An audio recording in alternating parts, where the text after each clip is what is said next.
You're watching BCTV. We're all about Branford.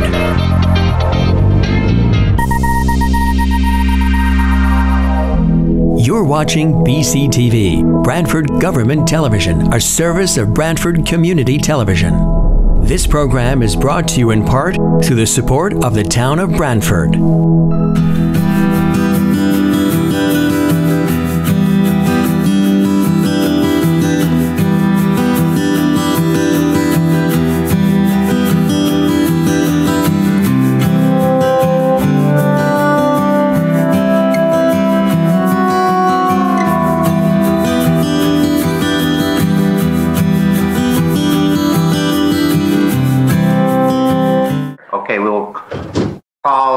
To order this meeting of the Branford Planning and Zoning Commission. It is Thursday, October 1st, 2020. I believe it's I got 7:05 p.m.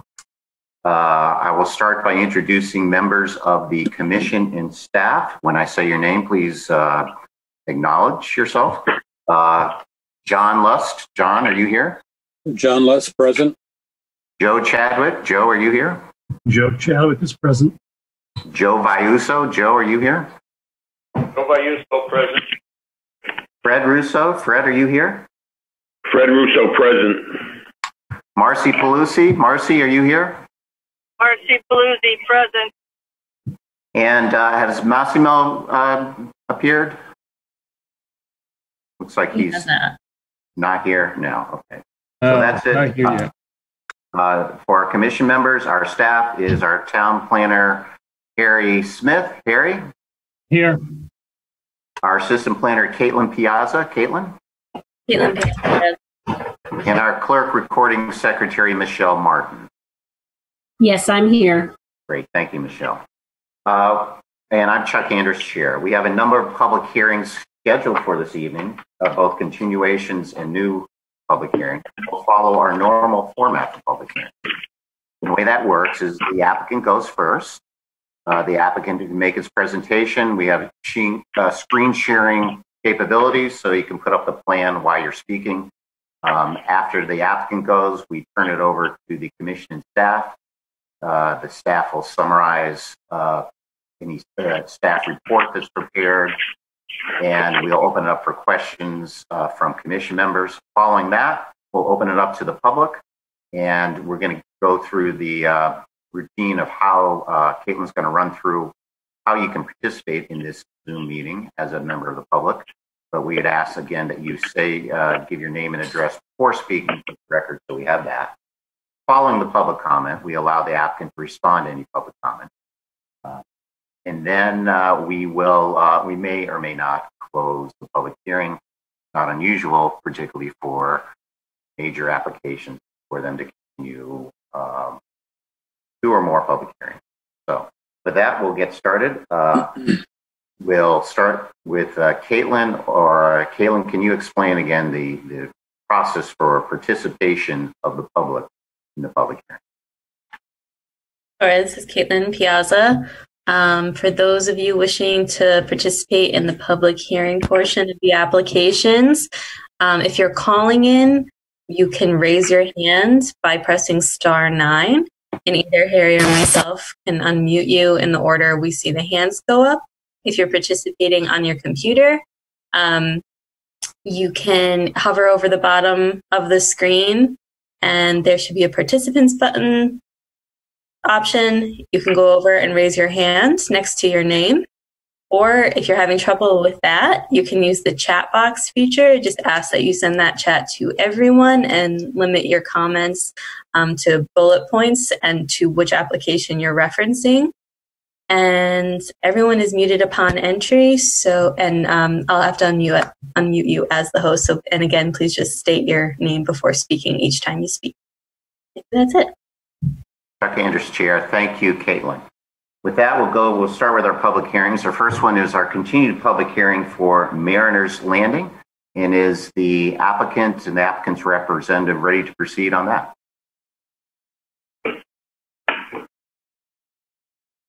Yes, thank you, Mr. Chairman. Good evening.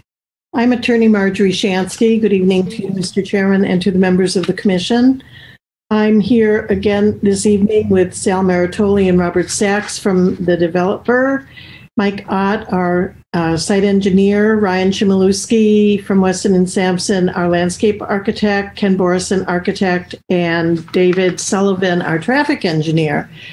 Since we last met, we have filed the photometrics plan and a number of cut sheets for the fixtures with the town planner. We have responded to the town planner's request for commentary on sea level rise.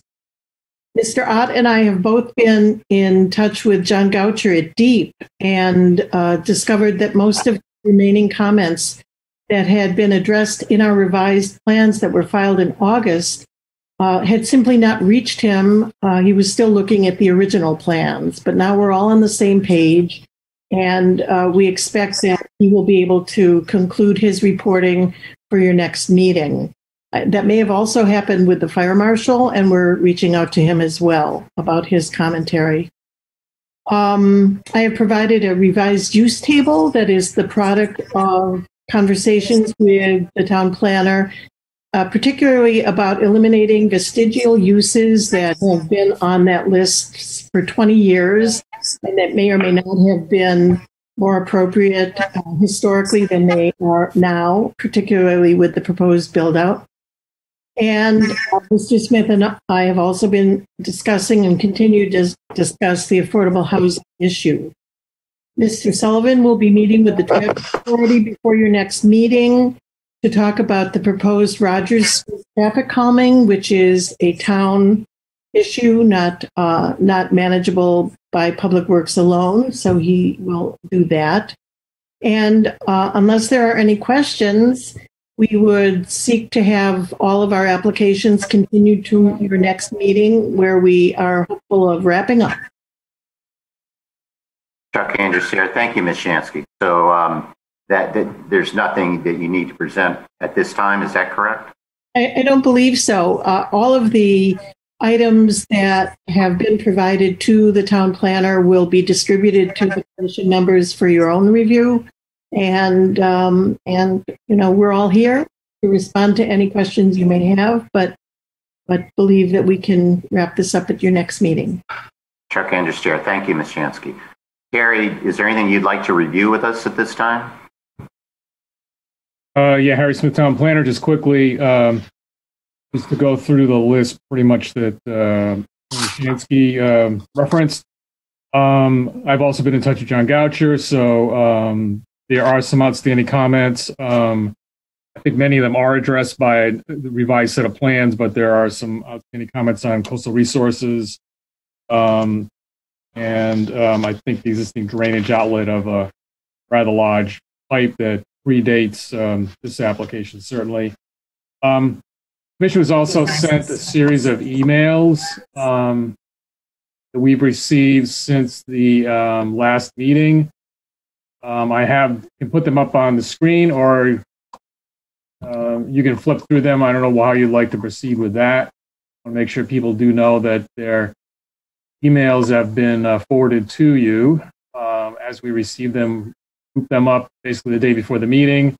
We did receive one additional email today from Judy Miller, who I understand is on the call here. I want to speak to that or present other information. So I can do that, or I can wait if there are any other requests to see the emails. We have them here. Do that at any point. Let's see, the comments on the fire department were touched on, so that fairly new. They did receive a referral a while ago. Lighting we just received yesterday, so I'll be reviewing that. The landscaping plan that was presented at the last meeting definitely looks more robust, but I've not finished the review, unfortunately. We did get new information on sea level rise today, and the traffic calming proposal from Attorney Shansky. It would be taken up at the Board of Police Commissioners Traffic Committee. That may be more than one meeting, I have been told. Just aware of that. We get some feedback. The use table, I've received a I think the commission did receive this as well, but I can put it up at light. This is actually this was today, so I take this back. I think we just got this. So I can flash this quickly. Topic. Find.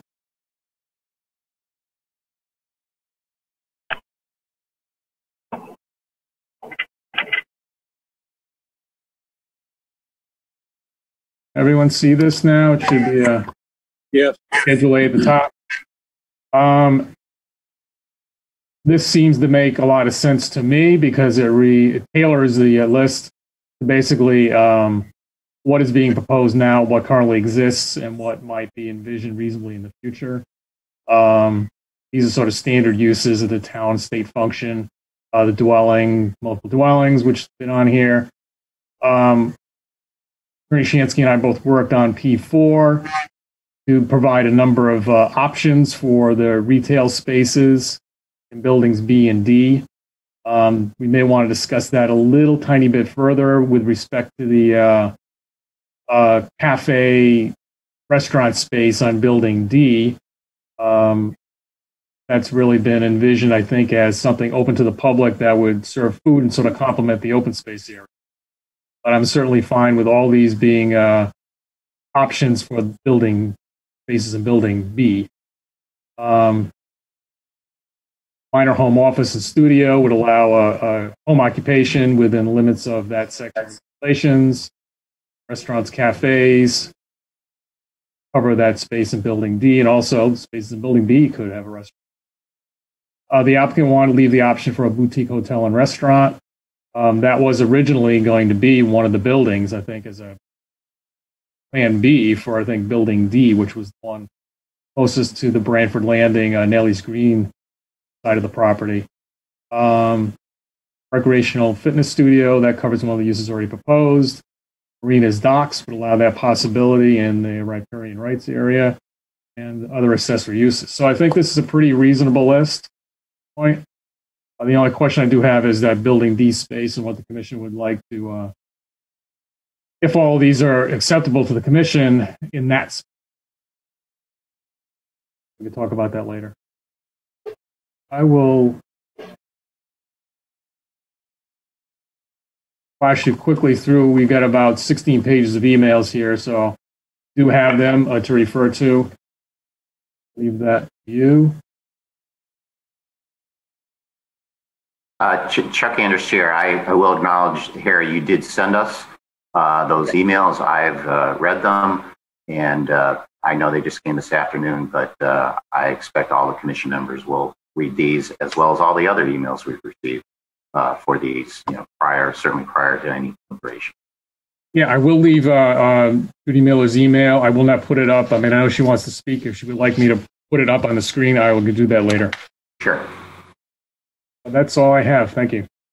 Thank you, Harry. Any, before we open to the public, any questions or comments from commission members? Joe Chadwick speaking. I just have one observation relative to the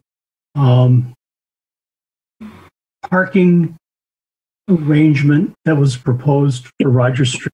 I would commend the traffic engineer and everyone else to take a look at the topography. If one were to try to park on the west side of Roger Street and you parked within the 6 inches of the curb in a large portion of Roger Street, you wouldn't be able to open the passenger side car door. Yeah, that did occur to me afterwards. that could be taking it from the napkin sketch to the practical application, that could be difficult. The east side is already trimmed and prepared for parking, so I don't know how that's going to play out. That needs to be looked at. Chuck Anders, Chair. Thank you, Joe. Any other questions, comments from commission members before we open it up to the public? Hearing none, Caitlin or Harry, can you recognize any member of the public that wishes to comment? Again, we're going to continue this hearing. Just if anyone's interested, we'll be continuing to our next meeting, which is on the 15th. So public will have an opportunity to speak at that time as well.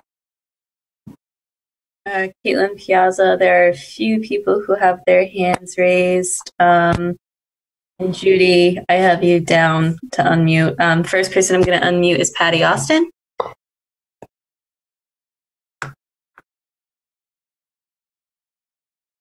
Good evening. My name is Patty Austin, and I live at 55 Riverwalk, which, for those of you that don't know it, it's an over 55 adult community comprised of 60 individual homes. I wasn't able to attend the last meeting, and I can't really speak to the more technical aspects of this proposal. But I did want to say that Sal Maritoli was the developer of Riverwalk. And for those of us that live here, I don't think we're being biased when we say that Riverwalk is one of the most beautiful communities along the shoreline. Sal did an excellent job. He followed through with everything he promised. He left this community in absolutely pristine shape. I would definitely not hesitate to use him again. And as a retired person in this town, that I live on a fixed income, I have to say the thought of having $1 million in tax revenue coming into the town is very appealing to me. Thank you. Chuck Anders, Chair. Thank you, Ms. Austin. Caitlin, is there any other member of the public that wish to comment? Yes, Caitlin here. I'm going to unmute Judith Miller. Oop. Judy, you're not unmuted yet. You gotta.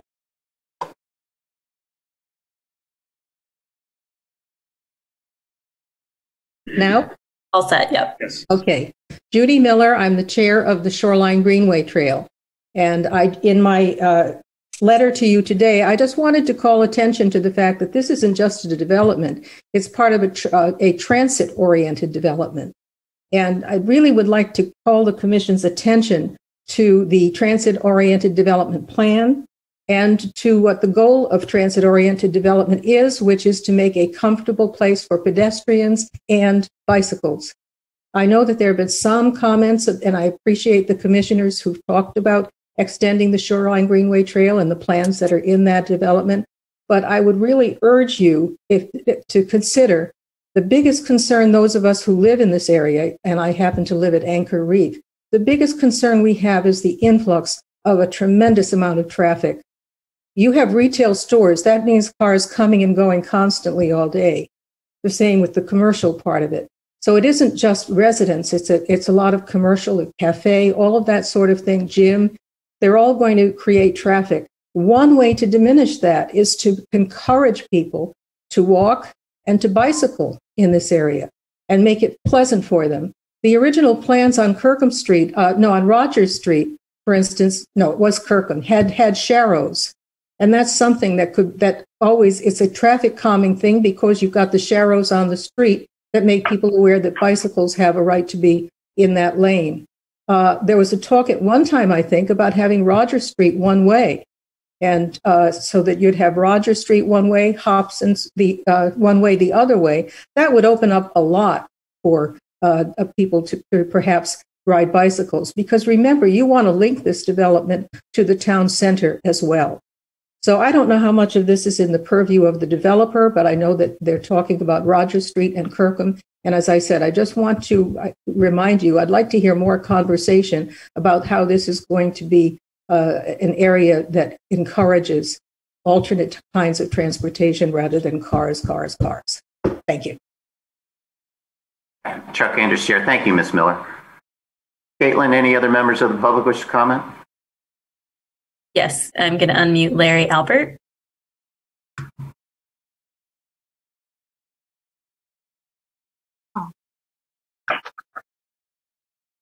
Hello? Hello? We can hear you. Oh, okay. My name's Larry Albert, and I live at 27 Wildwood Drive in Branford. I've been a resident of Branford for over 50 years and a business owner in town for over 40 years. I'd like to say I think the Mariners Landing proposal is an excellent one. It takes advantage of the river itself, the access to the river, And a big point is it's close to the train station and bus access. I know we want to have more access to in town, but I think it's important for people not to use their cars to go everywhere if they can use the train and the buses. And I'm also in favor of the great tax benefit we get from it. I believe it's in the neighborhood of $1 million, and I'm a senior citizen, and I would love to see my taxes stay the same, and I think this would be a major point for that. Personally, my wife and I are getting older, and if we decide we don't want the maintenance on the home that we have now, and we want to move to somewhere that's more conducive to our lifestyle at that time, I think this would be an excellent choice for us because we love the water, we love the Branford River, and we love the town of Branford, and we wouldn't think of moving out of town. So there's just a few comments I had on it. Thank you very much. Okay, Andrews Chair. Thank you, Mr. Albert. Caitlin, anyone else? Yes, I'm going to unmute Matt White. Hey, everyone. Just turned on my video. Can you guys hear me? Yes. Yeah. Oh, Yes. Great. Awesome.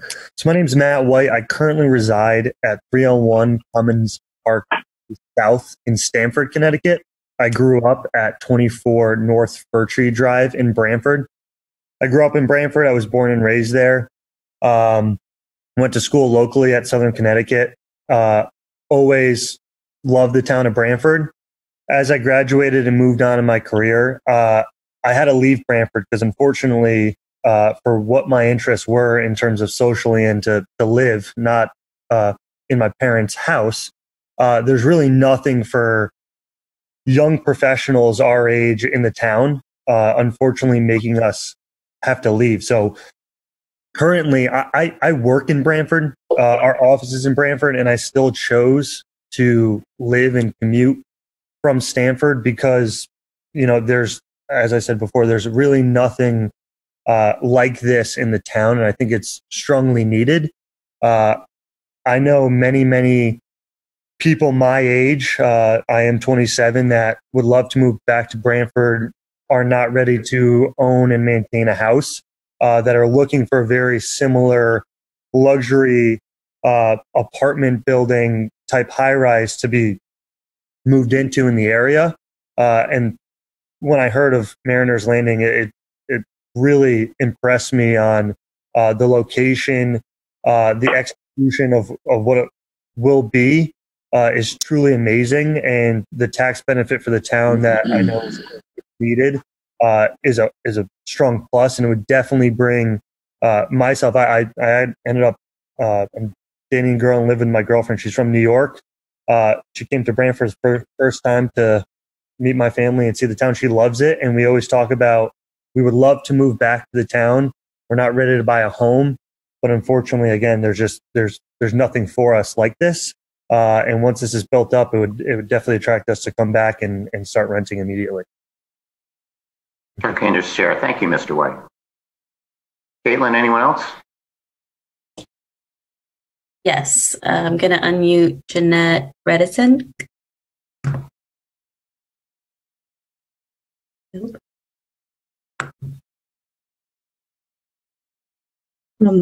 Thank you, Commissioners. My name is Jeanette Redensick. I live at 33 Harding Avenue.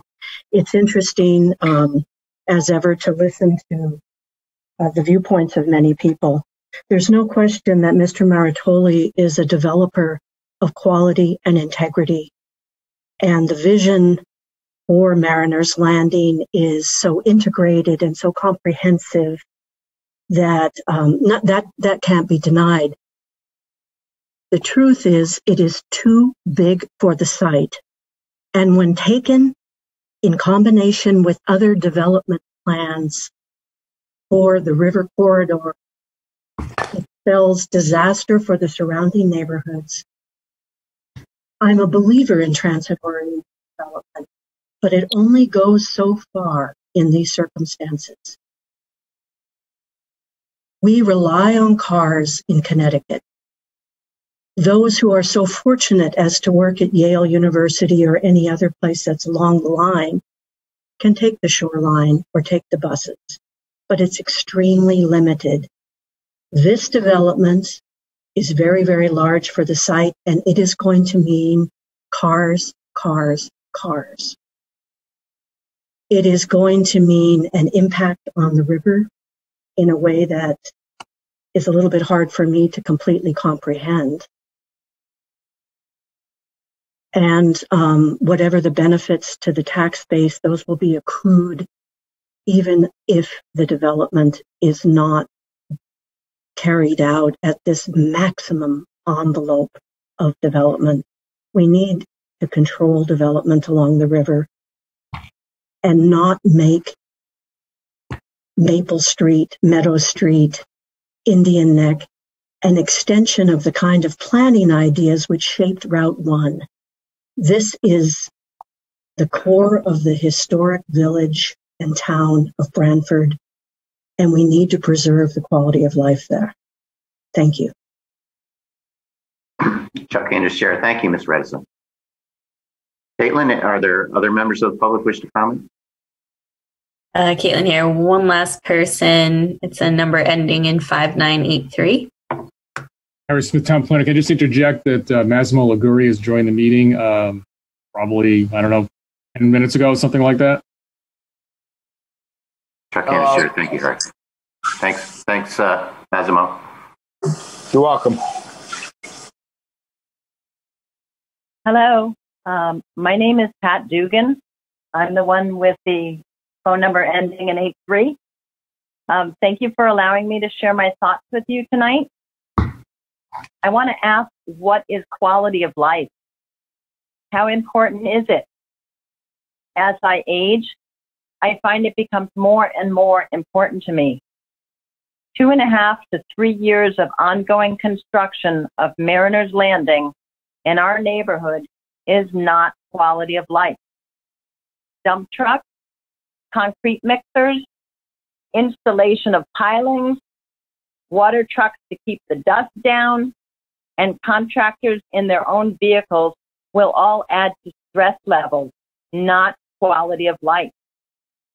The proposed density of Mariner's Landing is not quality of life. How many people can fit into a space between a frequently flooding river and a busy, busy road? I and many of my neighbors are maxed out with all that the Stony Creek Brewery has brought to Indian Neck in 2015.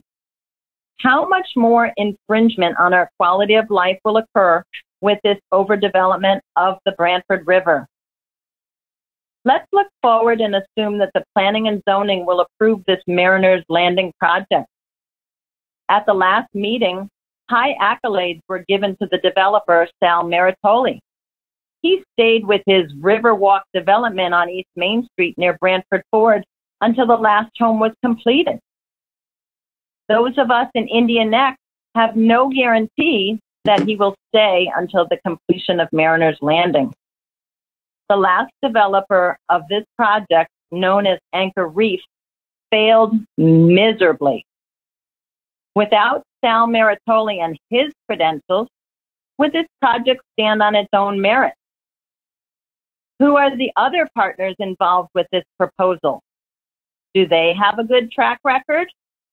How do we know if they remain faceless and nameless? I am very concerned. I Googled Oakwood development tonight. I found Mariner's Landing.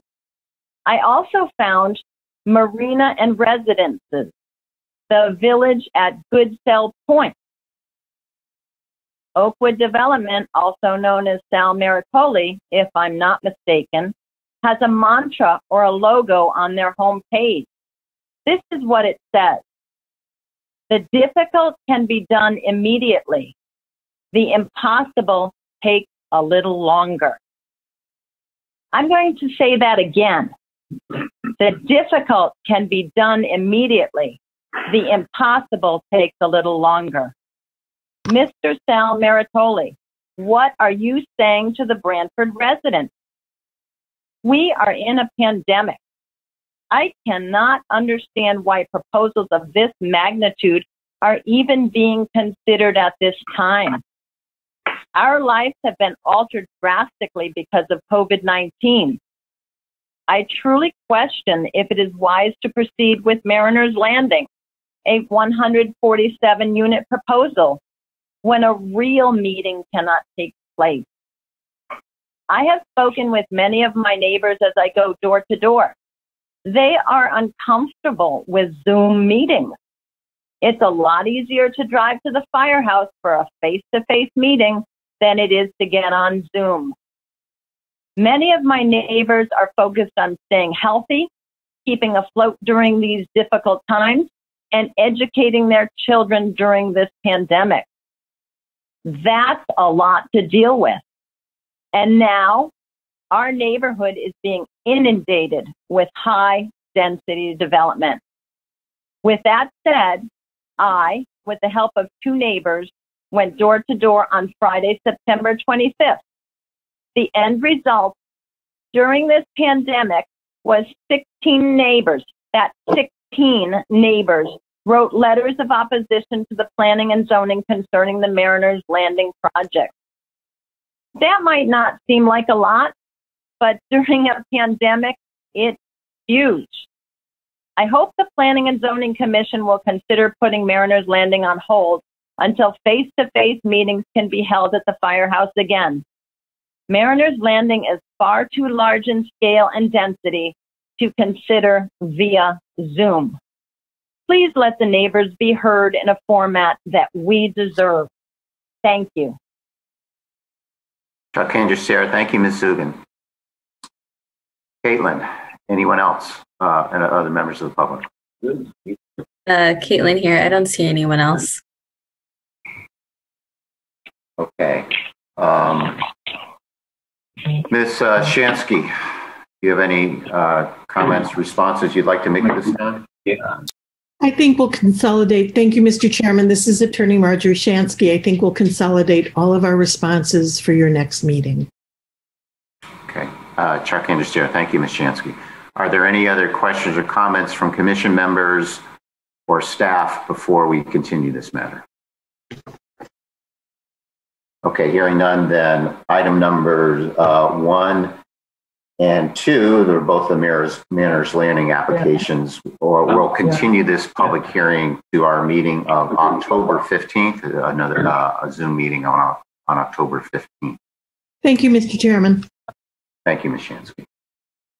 That brings us then to item number 3, which is the Branford River Commons, 400 East Main Street, 392, 405 East Main Street Office Medical Building. This is the old Sukasa site, and this is a matter that we opened at our last meeting. We had some discussion, and I think there were some details that were going to be addressed. And is the applicant ready to proceed on that one? Yes, sir. Good evening, Mr. Chairman, members of the commission. For the record, my name is Michael Harkin. I'm a professional engineer and principal of Harkin Engineering, located at 78 Wolf Hollow Lane in the town of Killingworth, Connecticut. Again, here tonight on behalf of our clients for the project at the old Sukasa restaurant site.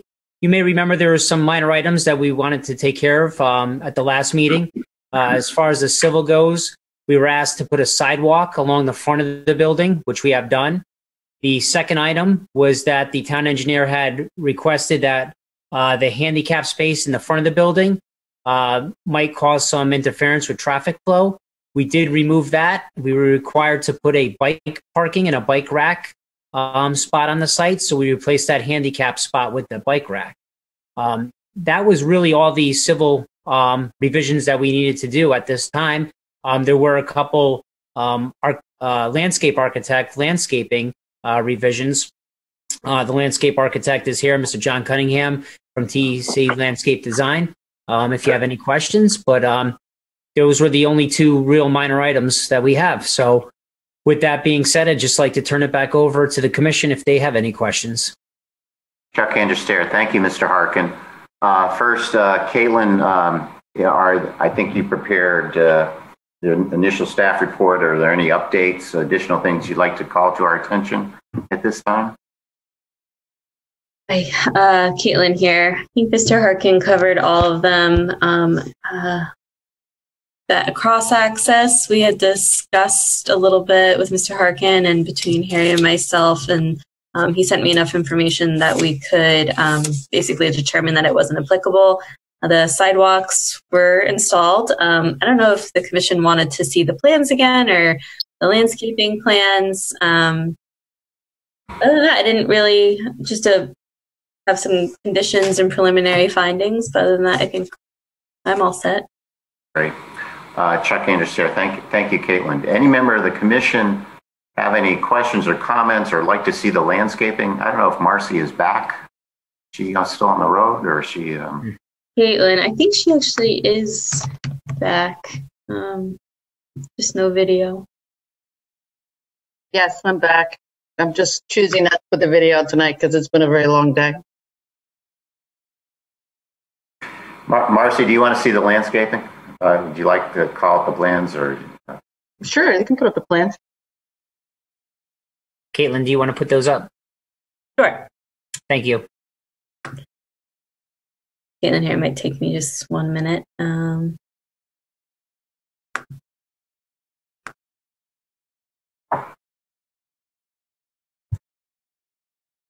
I didn't mean to isolate Marcy. Maybe someone else wanted to see the plans too, but I think Marcy had some questions last time.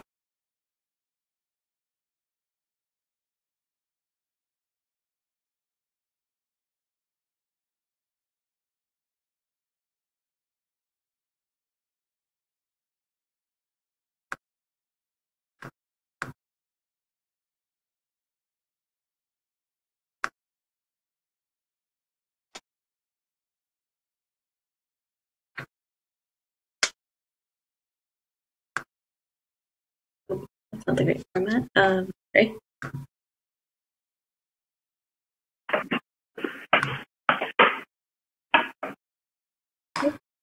Chuck Anders here. Maybe Mr. Cunningham, and were there any changes? I don't recall if there were any changes.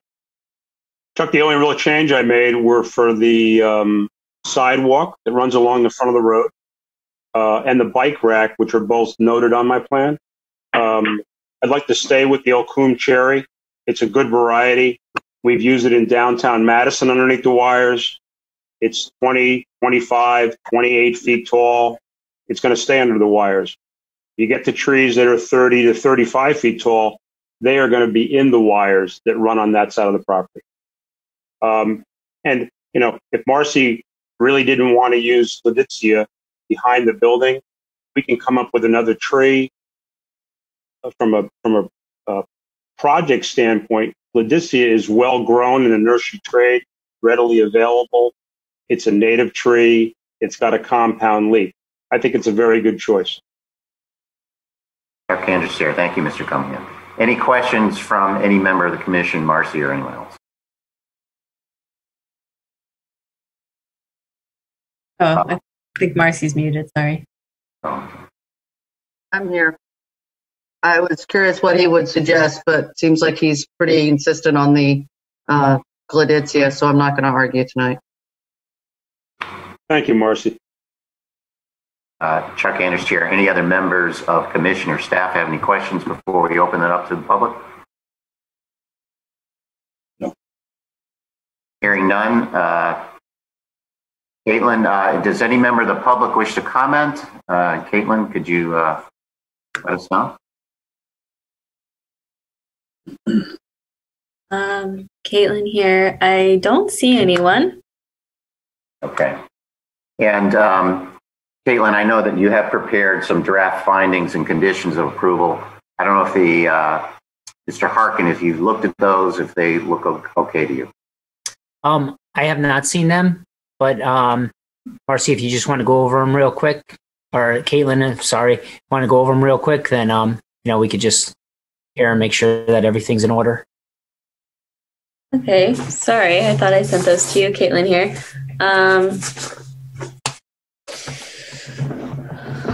So The first condition is that all I'll just go over the conditions, not the findings. All construction, site work, and architectural modifications to the proposed buildings on the subject, the proposed buildings on the subject property is limited to and shall substantially follow that depicted on the most recently submitted revisions of the submitted plans and documents, except as modified to conform to their requirements or modifications allowed by the town planner per section 9.65. That's temporary fencing depicted on sheet EC1 shall be removed prior to the issuance of a certificate of compliance. Construction debris shall not be stored on site. Prior to the commencement of any construction activity on the property, evidence shall be submitted to the satisfaction of the zoning enforcement officer that the following has been satisfactorily addressed or established. All proposed soil and erosion controls, including fencing, have been installed per sheet SD1. Prior to the issuance of a zoning permit or zoning authorization of a building permit, the following should be addressed. Submittal of a soil and erosion control financial guarantee in favor of the town of Branford pursuant to section 6.8 F1, the form and content and amount as determined by the town planner or zoning enforcement officer, and as may be advised by the town engineer or town attorney, and that financial guarantee shall not be a surety bond.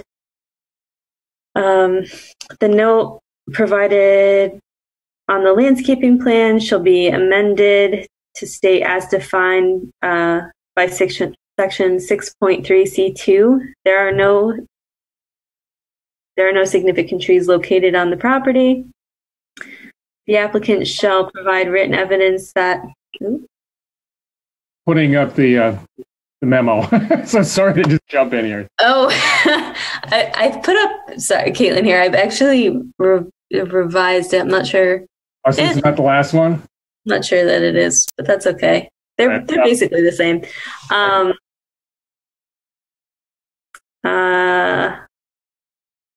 Applicant shall provide written evidence that they have satisfactorily responded to any comments related to stormwater or erosion and sediment control from the town engineer. Financial guarantee to ensure the survival of plant materials in favor of the town of Branford pursuant to 6.3M. A form and content and amount as determined by the ZEO. And shall not be a surety bond. Landscaping plan shall be amended. Okay, this is a question, but the landscaping plan shall be amended to clearly depict the location and number of each proposed tree, shrub, or ground cover. Such planting shall correlate to the planting schedule proposed on the landscaping plan, last amended September 24th, 2020. And that's not on this plan, is that correct? That's that, right? What's that? What you just read, Chuck Anders here. Right. What you just read is new. It's yes. not on this. So it would be 5E. 6, prior to the issuance of a certificate of occupancy, the following shall be completed. Sidewalks as depicted on the site plan, last revised September 21st, 2020, shall be installed. All landscaping shall be installed to the satisfaction of the ZEO and in conformance with the landscaping plan as amended by the conditions. No additional signage and your replacement lighting shall be installed without planning or zoning commission approval or that of its staff, whichever may be appropriate for compliance of the proposed signage or lighting with the zoning regulations. As may be directed by the zoning enforcement officer, necessary measures to control any dust generated by fill brought into the site, earth movement, and I want to amend that to demo. That's the next page. On-site shall be implemented to ensure continued compliance with the zoning regulations. All landscaping must be maintained as an ongoing requirement of this approval to ensure survival of the landscaping and landscaping element.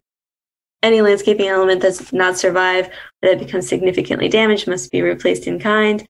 Upon completion of any earth removing activity approved by the commission, a final as-built prepared and sealed by a Connecticut landscape land surveyor and in sufficient detail to demonstrate compliance with the approved permit shall be submitted to the town engineer.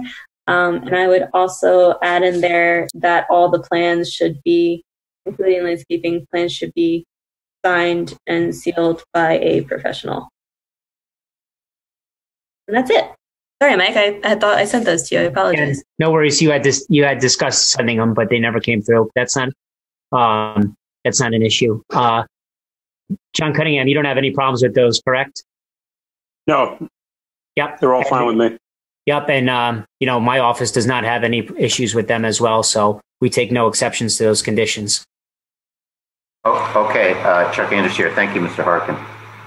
Any other questions or comments from commission members or staff before we close this matter as public hearing, assuming, Mr. Harkin, you have nothing else to add?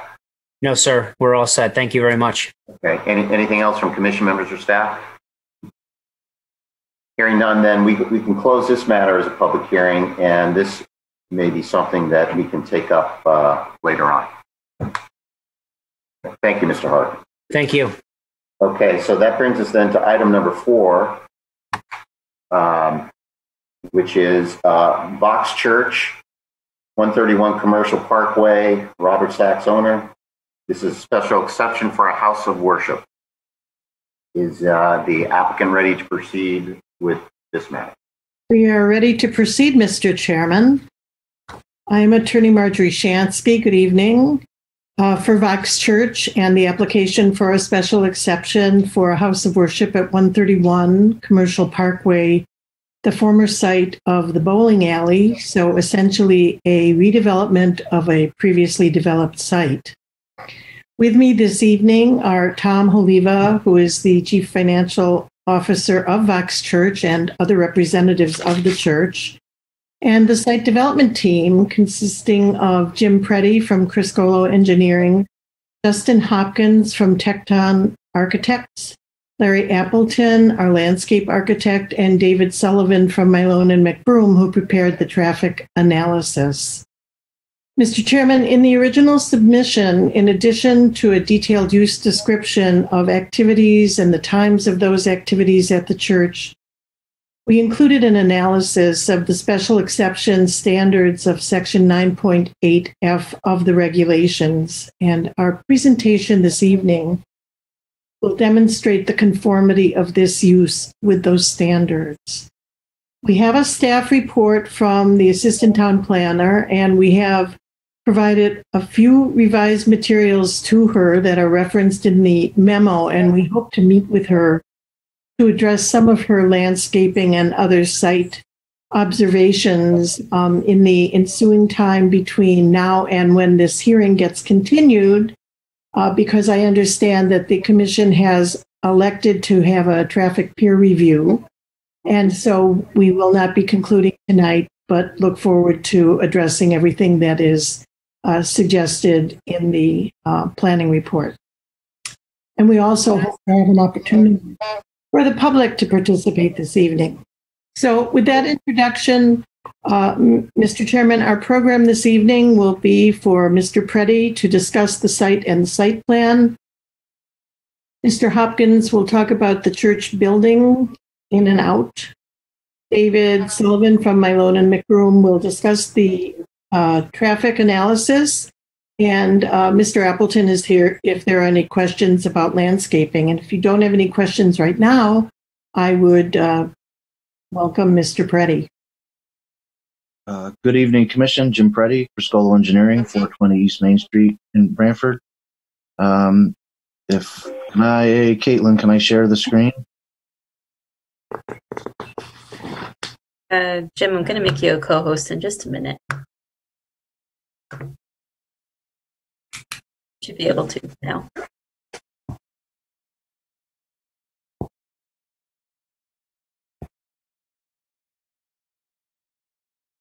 We all see that? So this is the property at the end of Commercial Parkway. This is actually past Walmart. I don't know if anybody, not too many people have probably been past the Walmart property. There's actually a cul-de-sac at the end and the driveway that exists coming into the site. This is, I don't know how to change pages. Oh, sorry. So here's the existing conditions plan. Again, coming in, there's this is the existing bowling alley site. And there are 3 existing buildings here. The property itself is about a little over 8.7 acres. The three most buildings are about 15,000 each. Currently, Branford Q and Brew is in the space in the middle. The box offices are here, and there is a Taekwondo studio and I think some vacant space right now.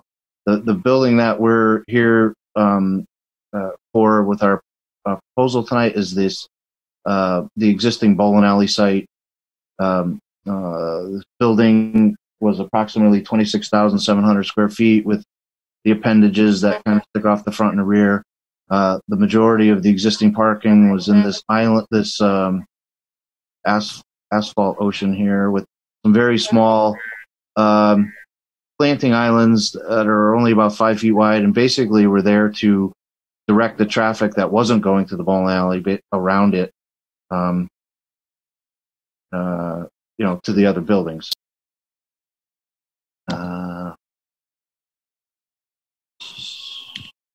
Right to here. So the new proposal is to basically tear down the building and put up a new building in the same location. We're matching two of the walls, and the east and the west side, and north and south side are only moving by a couple of feet.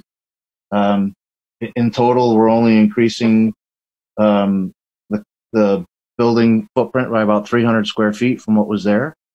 We are repaving the existing parking lot. There's a little bit of adjustment. The existing line of payment on the east side here was kind of not a straight line, so we're going to straighten that out and actually provide fire access around the building. We are adding in additional landscape islands at the building end here, out in the middle, and then reconfiguring these here to be proper width, and again to funnel the people that are not going to that facility to the other building, so there's still a lane here. There was actually pavement here for this building that goes, you can see the dash line, it goes all the way onto the other property. We're cutting all that back to maintain a 5-foot strip along the property line in this direction. The handicap parking is located in here for the new facility. There would be a flush condition at the sidewalk over here that would allow someone in a wheelchair or a cane or something to exit their vehicles and come up onto the sidewalk in this location. The main entry is right here. There's a secondary entry in the back that's for this extra parking area here. Again, really very minor changes. You can see there's a dash line and a solid line. Just straightening out so that our new parking conforms to the aisle and space requirements that are in the regulations. Again, this is a reuse of an existing facility. There's existing gas, water, and sewer on the site that will get reconnected to the new building, so there won't be needs to go off-site for that. We have down in this location here, there's a bike rack here and a small concrete stair that would get up to the, there's a couple feet of grade change in this island that goes through here. So the stairs would get up to the main level. I can get to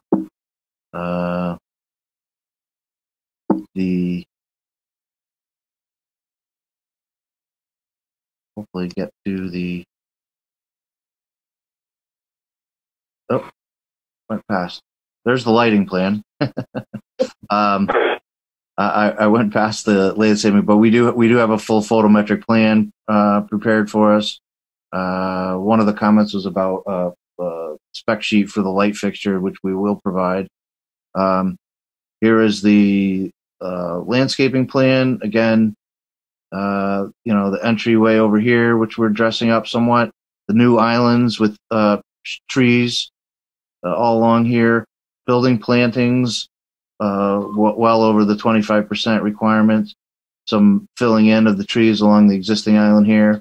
There's some existing cherries here that we're going to fill in. Some screening in the back. Again, I'm Larry Appleton, who designed the landscape plan, is here. He can answer any questions. At this point, we're trying to keep it relatively brief. We'd like chance an opportunity, because this will get continued, to sit down with staff and go over the comments, basically pare them down so that, for the commission's, how do I say this, to make it easier for the commission to go through the list. We'll hopefully get rid of quite a few of them, quite honestly. But that's it for the site work. If you have any questions, I can answer them. Otherwise, I think I'll let you guys see the building. Our architect is on board here.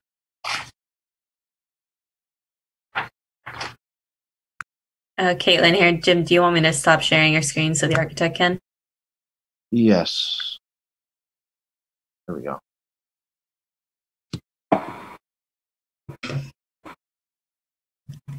Mr. Hopkins is the architect. Okay, good. Can everybody hear me? Yes. Okay, thank you very much. I'm just going to share my screen here. We will go over the floor plan very quickly before we get to the exterior of the building.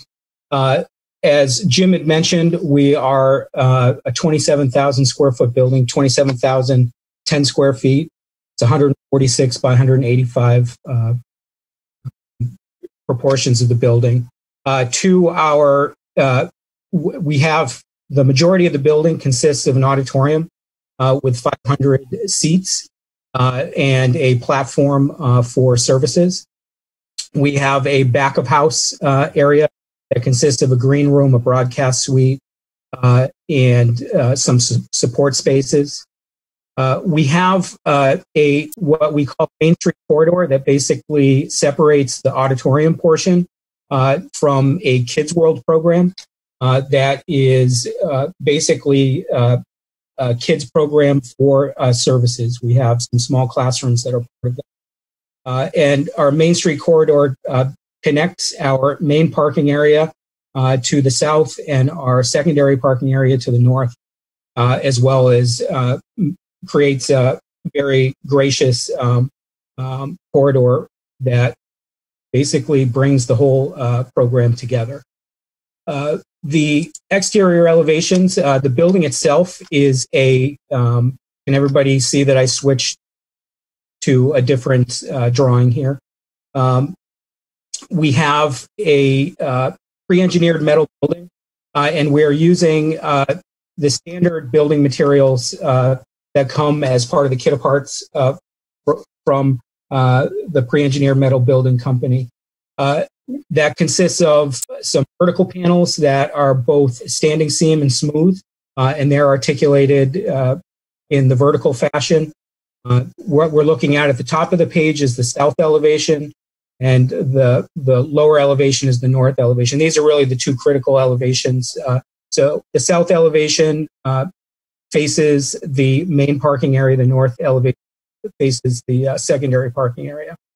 Where we differentiate in the vertical paneling to horizontal paneling is at the entry, where we bring in some natural light and some transparency with some aluminum storefront glazing. We are still utilizing the typical kit of parts from the metal building manufacturer, but just orienting them in a different way to show some unique qualities towards the entrance. We will have a canopy at both the south entrance and the north entrance to signify the entry to the building, with some signage at both south elevation and north elevation. Based on the signage requirements, where we are required to stay under 177.5 square feet. So these signs have been designed in proportion with that in mind. The renderings that indicate the elevation, this probably tells a little bit of a better story, where we're using the vertical panels in a charcoal gray manner for the bulk of the building. The major part of the elevation for the north and the south, as well as the east and the west, where we're wrapping around the entry and part of the Kids World program. is when we are taking a smooth panel and orienting it horizontally, with color differentiation from charcoal to white. And that is the similar case for both the south elevation and the north elevation here. Low slope roof, I believe we go from approximately 27 feet tall at the eave to 33 feet at the ridge. I believe that is basically the thumbnail of the exterior of the building. I'm happy to take any questions unless you would like us to finish our presentation with the landscape or the traffic. Chuck Anderson, why don't you finish the presentation and give a question? Right. I will Great. stop sharing. Mr. Sullivan.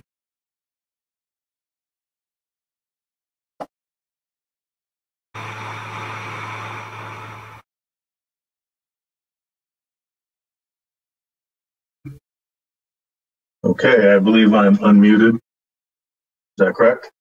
Yes. Okay. May I share my screen?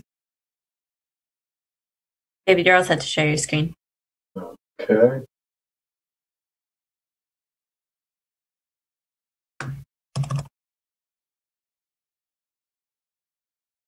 No. Okay. All right. Well, thank you. I'm David Sullivan with Mylona McBroom. I manage the traffic and transportation group at Mylona McBroom. I think I've mentioned to this commission before, it's a challenging time for traffic engineers. One of the outcomes of COVID is people are traveling different. So there's certain sectors of public that are traveling more. There's certain sectors that are traveling less, but nonetheless, travel patterns have changed. So each time we get an assignment, we have to find new and inventive ways to relate to you what the impact is or is not of this particular project. So let me continue on.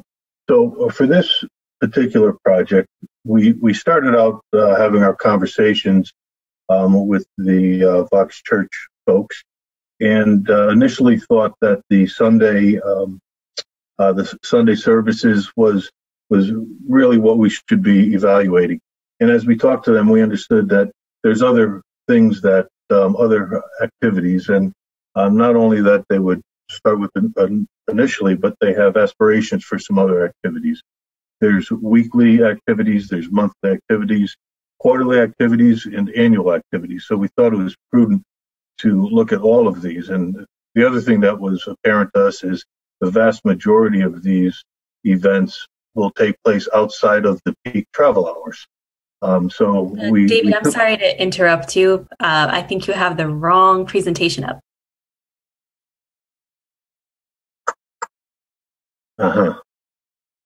No, this is the correct one. Proposed multifamily residential? That's not the one it shows on my screen. Oh. Maybe stop sharing and... Let me stop and start again.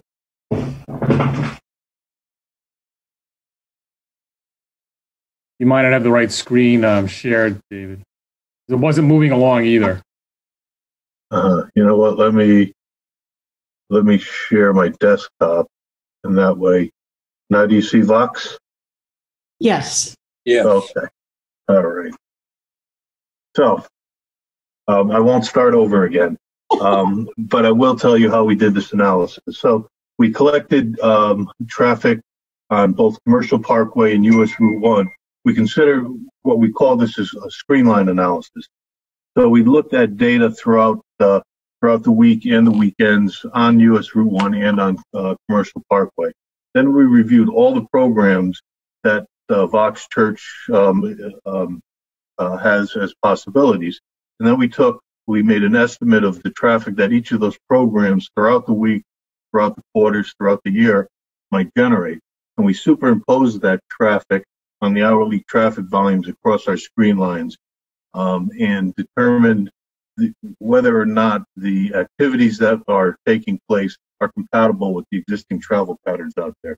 So in other words, are we adding to peak hour conditions, or is this a land use that works outside of the peak hours and thus is complementary, and there's additional capacity on the roadways that can handle it? So that was our intention on this study.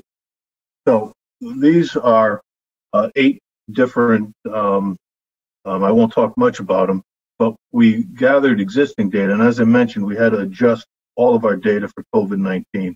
So we gathered new data, and then we looked at what pre-COVID-19 data there was available. So we had traffic counts from Connecticut Department of Transportation on US Route 1.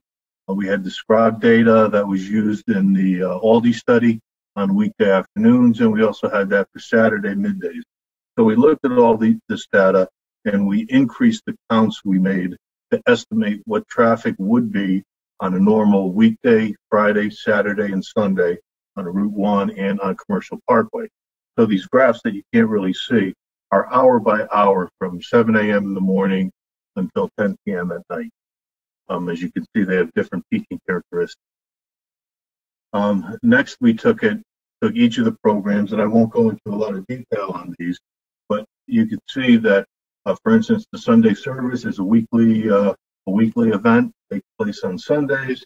The start and end times of the services and the estimates of the hourly vehicle trip, either on the entering or exiting portion of the event. There's adult programs that take place on weekdays. There's youth programs that's a Friday event. So we went through each of these. As you go towards the bottom of this chart, you can see there's conferences we looked at, which are they have an annual conference, they have quarterly conferences, they have a worship night, which is a well-attended event, and they have a vacation Bible school that happens in the summer.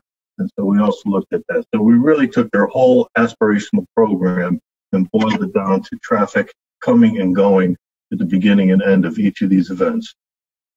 So the analysis that we did for each one of these, so this particular one is the weekday adult program. It takes place on weekday evenings, and it typically starts between 6 and 7 at night, which is after the PM peak hour. So what the arrows show, and you'd be able to see it if there was more traffic associated with it, but the light blue bars are the traffic that is already on Route 1 and Commercial Parkway. The dark blue, which is a little difficult to see, that's why we added the arrows, is the traffic that would be added for that particular event.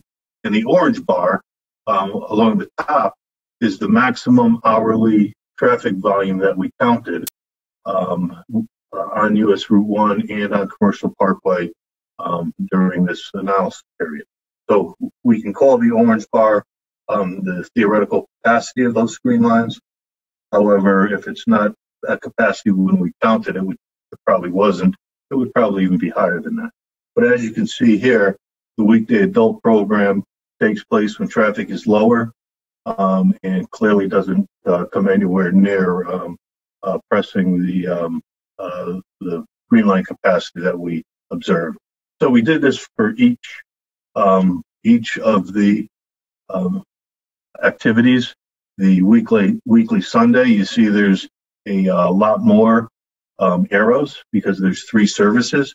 So for example, on Route 1, you can see the amount of traffic on Route 1 really doesn't affect the patterns that we'd be seeing out there. Commercial Parkway, since traffic is lower, there's a little bit more blue associated with all of these. And you can see there's the morning service, the late morning, early afternoon service, and then the evening service. But each one of these shows where we're adding the traffic and that we'd still be below capacity conditions. We did this, and I won't go through each one of them. This is the semi-monthly youth night, which would take place, again, after the peak hours. This is the monthly leadership training, which takes place on a weekday evening. And I can stop at any one of these, but this is leadership training that sometimes takes place on a Saturday. This is the quarterly annual conference, which takes place on a Friday of each quarter. And again, you can see where the traffic would be coming outside of the peak periods. Continuing down, I think I skipped one. This one is the quarterly annual conference, which could take place on a Saturday.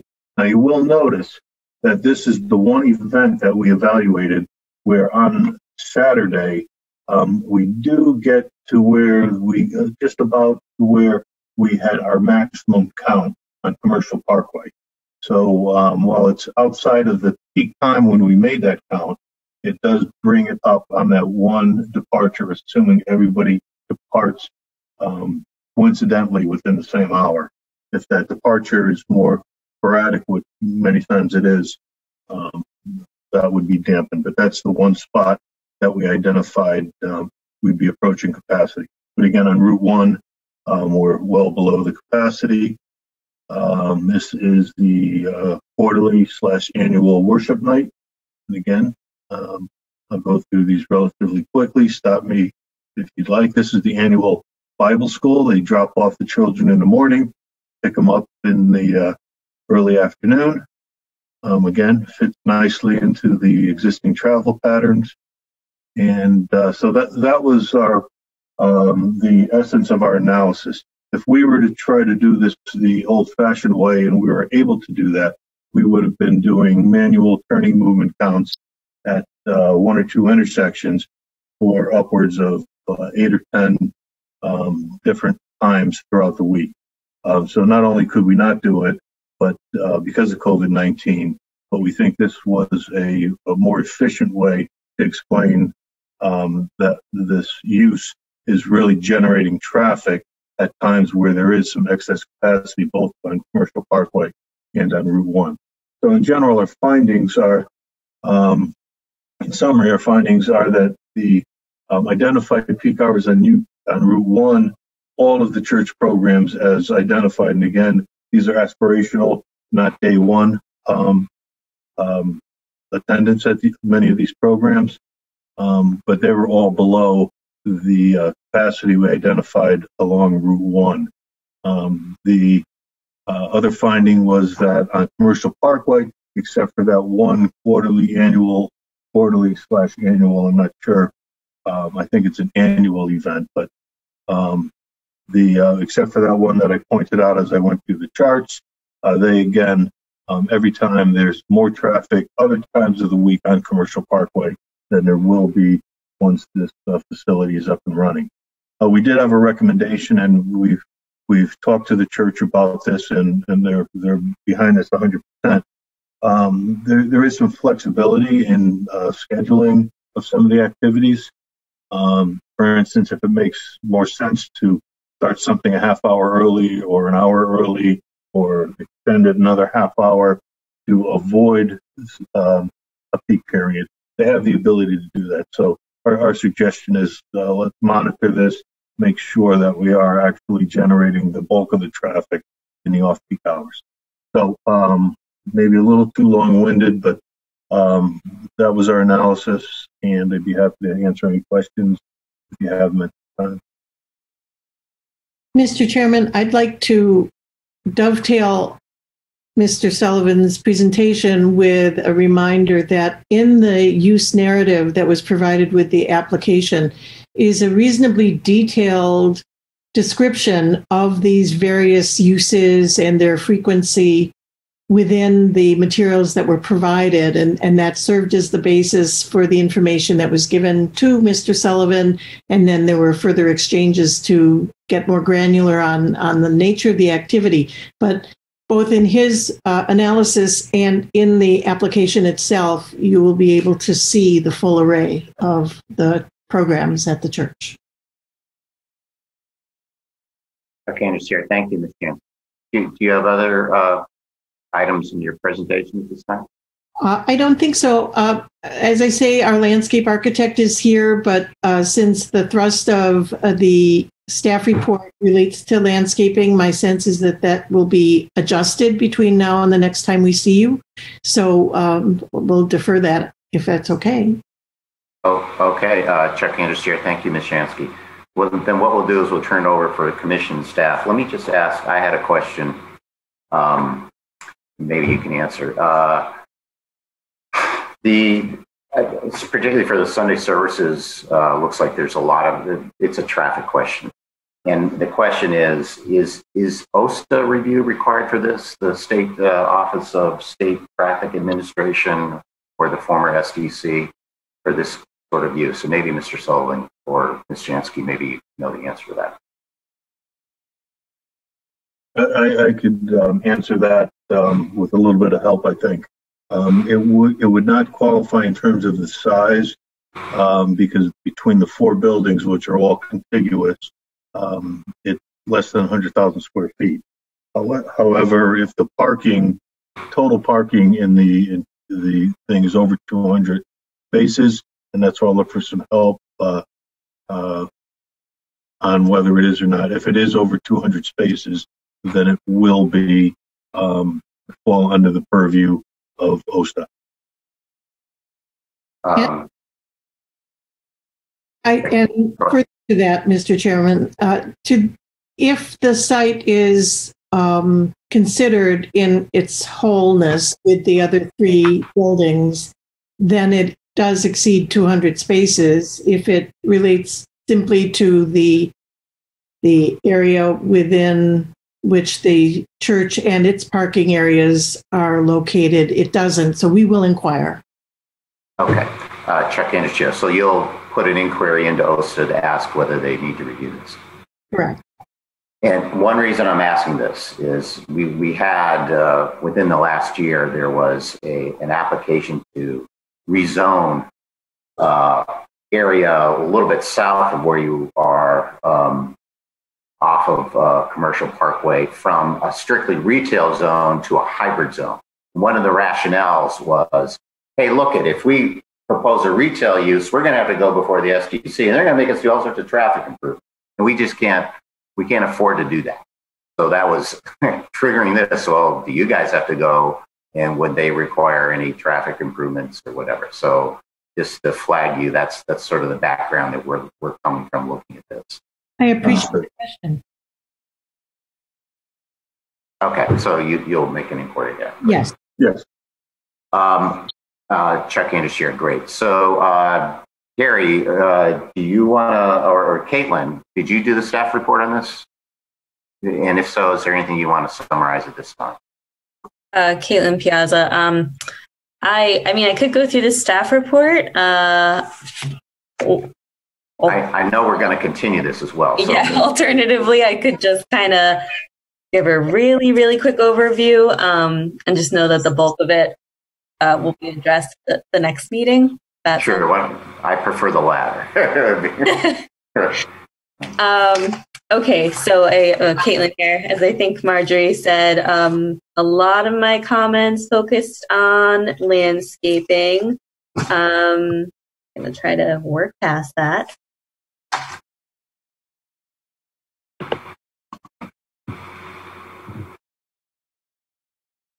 I think as a general note to the commission, this is one site with four buildings. There's just one new building proposed. So just keeping in mind for the entire review that our site plan criteria requires that the site be brought into conformity to the extent possible. So that's something to consider. I did request that the applicant or the property owner provide a full comprehensive list of the existing businesses on site and anything that's proposed within the next foreseeable future. I did have a question. I think Jim answered it, but I still didn't see it on the plans, was the access for handicap access into the building. I didn't see a kind of a break in the sidewalk, which I was hoping would be addressed. I need lighting cut sheets still. A lot of landscaping. I had a question about the grading on site. It looks like there's a little bit proposed, and I just had a question about whether the proposed grading, we're creating slopes that conform to our standards. Some general questions about kind of pedestrian circulation and the location of the bike rack, which is supposed to be at the main entrance of the building, and kind of circulation between all 4 buildings, and kind of the thought process behind the crosswalks. And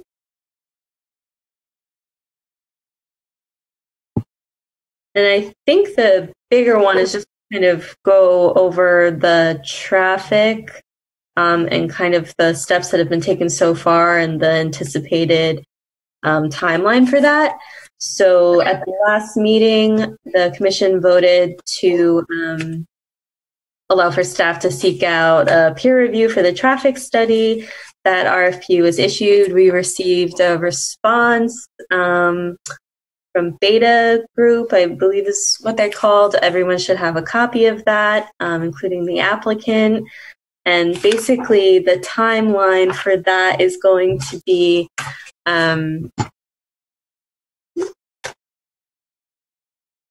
where staff can have a kickoff meeting sometime early in October to mid-October. They're going to submit the technical review by October 30th, which will mean that it will make it into your packets for the November 5th meeting, and then a follow-up memo if necessary for the November 19th meeting. That's kind of the timeline for that. And I also kind of wanted to pose this question of sidewalks. So it's on a cul-de-sac, so it doesn't really have any frontage to speak of that's would be conducive to a sidewalk as it is. But there is a sidewalk that extends up Commercial Parkway, and it breaks about 150 feet before the site. And that cul-de-sac, the curve of it, as I kind of sort of measured it, is about 150 feet. There's a bus stop along that sidewalk, and it does provide a connection to kind of that entire area. So considering, and the applicant also considering if that would be something we could look into just to provide a complete connectivity along Montoya, bus stops, and the church itself and all the other activities that are going on back there. And I think those are I'm going to end it there just because I'm trying to keep it as brief as possible. But if the commission has any questions about the staff report, I'm happy to dive into it a little bit more. Andrews Chair. Thank you, Caitlin. So it sounds like we'll be continuing this to what, our November 5th meeting? Is that correct? Caitlin, yes, it is. Okay. Chuck Andrews Chair. Just a question. This is maybe more curiosity than anything else. This is this model church seems. I've heard of it. There's a main campus and there's satellite campuses. It sounds like this will be the main one, and it's watched on screens, or parts of it are watched on screens at other satellite campuses. I've heard it in other parts of the country, although I'm not familiar with it that much. At least I'm not aware of it that much in Connecticut in this area. So it's kind of interesting. But the question is, where is the main campus at this point? Where is it in New Haven, or where do you operate? I'd like to introduce you to Mr. Haliva from the church. So we need to unmute. He's still. Caitlin, can you unmute Mr. Haliva? Okay. Am I unmuted?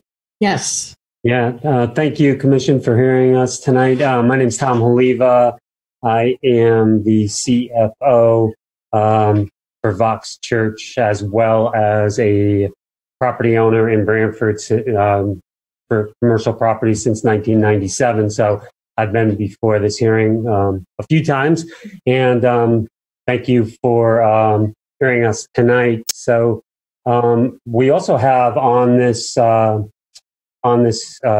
tonight is also our lead pastor, Justin Kendrick. So you're correct in saying that this is sort of a unique approach to the church that is traditional in New England, and that's kind of who we are. We are unique, and right now our central office has just newly been moved to this site as of early fall, really, July-ish, midsummer. So I guess you could call that is our central footprint. We have locations through, in Connecticut and Massachusetts. Our theory with church is sort of small is the new big, kind of, where we have various satellite churches that are, that view our service through a live stream type of environment. So I would love to just, as it relates to theory, if you would allow, I know Justin is not the applicant, but he is our lead pastor, so he's my boss. And I would love to allow him to share a few words just, and we appreciate the question and the interest because it is a little different of how we do church. But yeah, if we can unmute Justin, that would be sweet. I think I am. Can you hear me? Yeah. Hello, everyone. Thanks for letting us present today. Grateful. My mom is actually a resident Branford and Lampiers Cove, and so I love the town of Branford. And I'm in Guilford, so please don't hold that against me. But yeah, I just love the shoreline. But yeah, we tried to buy in Branford. It was tough. It's a tough town to find the right property. But yeah, I mean, I think, so right now, just to directly answer your question, we broadcast currently from the College Street Music Hall in downtown New Haven. So that's where we currently broadcast from. We'll continue there as long as, as we can. I mean, indefinitely is the plan to continue services there ongoing. And so yeah, when, our hope is that as we establish this location in Branford, it allows us to have some stability in terms of, we set up and tear down a significant amount of equipment at the College Street Music Hall. And so we have 9 locations across Connecticut, Massachusetts. We have a number of them that are permanent and then some that are more set up tear down. And so that's really kind of the flow of our church. And to understand us in a very simple way, our heartbeat is people. We love people. The more you get to know us, the more you'll find that we are an hospitable bunch, that we definitely are known more for what we're for than what we're against. And we definitely are bridge builders. So we love to work with other organizations, love to serve the communities that we're in. And like Tom said, we really do believe in New England, especially. I don't think if you've heard of like the American mega church, I don't think that's the best model for New England. I think that New England flourishes best with smaller churches. It's just the kind of the nature of the layout of New England. And so we're a very large church, but we meet in very small compared to the size of our church, so we're not gathering thousands. Our services are held, in various locations. And it seems that New Englanders are more apt to attend church when it's closer. And so starting more churches has been a way of kind of just providing a spiritual need, for the people of this region. And we do have a pretty diverse demographic, but we definitely attract a lot of young families. A lot of younger families just engage with our church. And I think there's a lot of families looking for community, looking for, build bridges, relationships. And so that's been a great niche for us. But we do have a pretty broad spectrum of people that are a part of our services. So we're honored to be here. Thanks for listening. And excited to be a part of Branford. Chuck Anders here. Thank you, Pastor. Just curious, how did you pick Branford? I mean, why? Because you're all over the place. We are. Yeah. So it was actually about a 3-year process, to be honest. We went back and forth, and we spent a lot of time praying and a lot of time thinking. And we considered some properties in the East Rock area of New Haven, considered some in Hamden. And we did want to have a location that we could broadcast from that was near New Haven. And we didn't necessarily want to be right in the city in that 16 square mile footprint. We thought maybe outside would be better. And honestly, Branford is it's the place to be. it's a great town, and there's so much, I think, happening right now in the town of Branford, and especially with young people. And so we felt like, we already have a pretty significant population coming from the shoreline. It just made sense. Chuck Andrews here. Thank you. I detect a flattery there, but we'll take it. I moved out here. I lived in New Haven 15 years, and we live out here now. So, thank you. Chuck Andrews here. Any other questions from commission members or staff? Harry Smith, town planner. I just point out that there were some comments raised by the town engineer, and I think those were transmitted to the commission. One had to do with change of use required water pollution control authority approval. I think there was an application already submitted for that. He had some comments about water quality, opportunities to add some catch basin hoods, and need for sanitary sewer easement possible. I wanted to add that, that's all. Okay, understand. Thank you, Harry. Any other members of the commission or staff have any questions or comments? If not, then we'll open it up to the public with the understanding again that we will be continuing this public hearing, it sounds like, to our November 5th meeting. But that said, any member of the public wish to comment? Caitlin, do you see anyone? Caitlin here. Chuck, sorry, I had to mute a few commission members because of getting some feedback issues. I'm just going to mute everybody real quick just to make sure I didn't miss anybody who wanted to comment. That sounds good.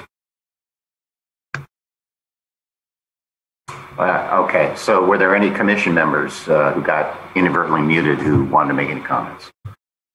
I don't see anyone, Caitlin. So That's me. Oh, Marcy. Am I unmuted? I just had a question. Of course, it's now noisy here.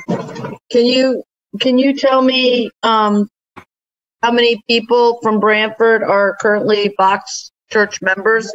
I noticed there's 500 seats. I'm just not sure what percentage of the population is coming from Branford. Branford, East Haven, Guilford, that kind of range.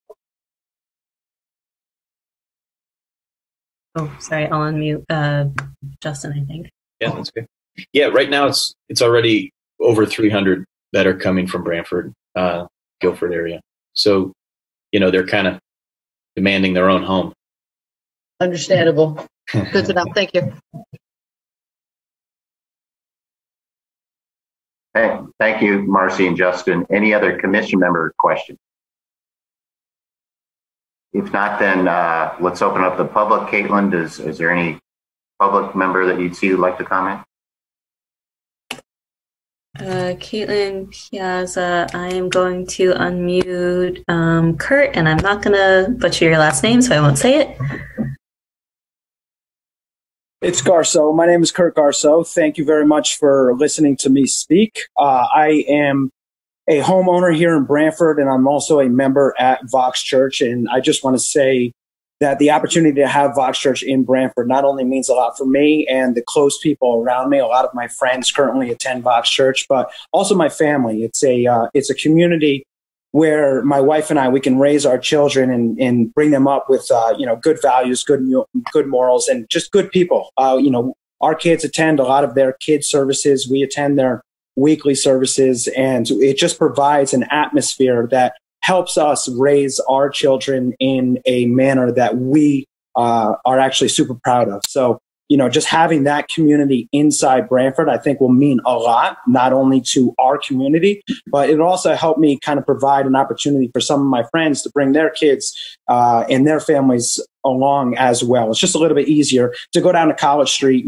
I pitched that to a lot of people, and they're like, oh, I'm not really into downtown New Haven. So this is an opportunity I think will be great for Branford. And again, I appreciate you guys listening to me. Thank you. Chuck Andrews here. Thank you, Mr. Garceau. Caitlin, are there other members of the public? Yes, I'm going to unmute Mary Grande. Thank you. I had written this. I'm Mary Grande. I'm at 2 Squire Lane. I had written a letter to the commission on behalf of Vox Church. I got to know Vox Church when I was in the Fund Development Committee at New Reach, which is a nonprofit in New Haven. And I just need to speak about what their pastor Justin talked about. giving back to the community. They have been very involved with the numerous nonprofits in New Haven, one being New Reach, which provides emergency housing for women and women with children who are homeless. We have 2 shelters. Coming into Branford, I could see them immediately getting involved with the Branford Community Dining Room, with the Branford Counseling Center. They are an organization, a parish that gives back continuously. They have done our adoptive family. They have done dinners for the women at our shelters. I don't think you could have a better church neighbor than Vox Church. I welcome them to Branford. As I said, I worked with them since they started, since Lauren Roy, one of their members, came to me and said, how can we help you with your mission of providing housing for women and women with children? So I would be more than happy to talk further if anyone has questions, but everyone I've met at Vox gives back to the community that in which they are a member of. And we have all members of our organization go to Vox Church now, or have become parishioners there. Thank you, Ms. Grandi. Chuck Anders, Chair. Caitlin, are there other members of the public wish to comment? Yes, I'm going to unmute Jeffrey Hugg.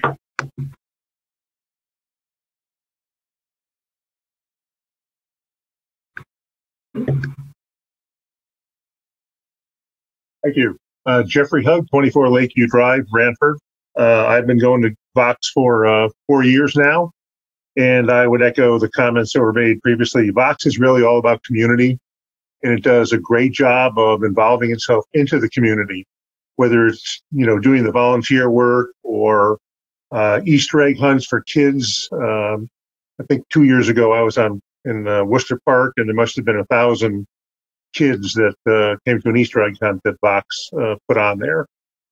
They volunteer in a lot of the nonprofit organizations, but they're all about community, and really that's what Branford is too. I've either been a full-time or a summer resident at Branford for 35 years, and so I'm excited. I've been excited at Vox for 4 years, but I also think it'd be a great addition to the town. I mean, when the bowling alley closed, that area there turned into a war zone, and it's been, it's got to be 25 years since the bowling alley closed. And now just going back there since the office got there, what a difference, and there's life back there again, which is great. And then also it'd be great for the Branford businesses.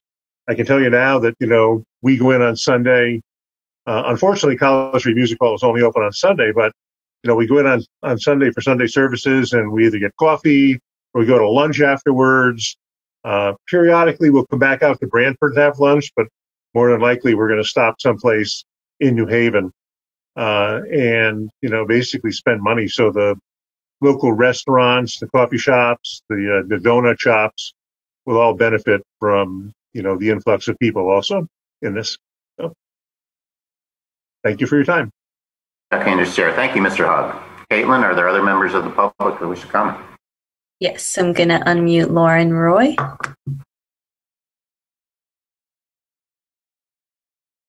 Hi, good evening. My name is Lauren Roy. I serve as the Central Outreach Director for Vox Church. Thank you for your time tonight and for the opportunity to share. It's a joy just to meet all of you. Like a lot of what you've heard tonight, we are a church that believes in partnership. And historically, in other locations, we have worked really hard to build relationship with and partner with town leadership, with parks and recs departments, with local nonprofits, with local associations as well. And honestly, our heart is just to come alongside and support in whatever way we can.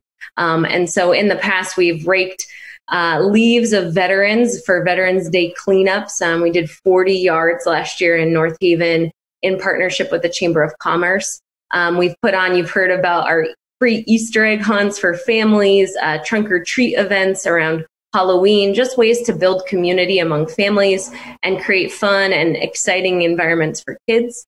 In response to COVID, very recently, we've partnered with local churches and with senior centers, have been able to deliver groceries to seniors that are in need or those that are immunocompromised. And we've also supported local schools in a lot of ways, just giving back to teachers and students with gifts of appreciation or school supplies in our local communities as well. And so we look to come alongside the local leadership and local organizations, and really allow them to speak into the needs of the town, and then allow us to together come up with a way that we can partner and really meet those needs. And so we look forward to supporting local businesses in Branford. We look forward to creating family-friendly community building events, and even coming alongside those that are already happening. And we're just eager to hit the ground running. And for me personally, it's really exciting to just be a part of this community. And so we thank you for that opportunity, and I thank you for your time tonight as well. Okay, Chair. Thank you, Ms. Roy. Caitlin, other members of the public? Yes, I'm going to unmute and apologize for your name again. It's Ria, I think, or Rila. Rila. Yeah, it's Dave Callahan. Sorry, it comes through as Rilla. I've been in Branford for 42 years.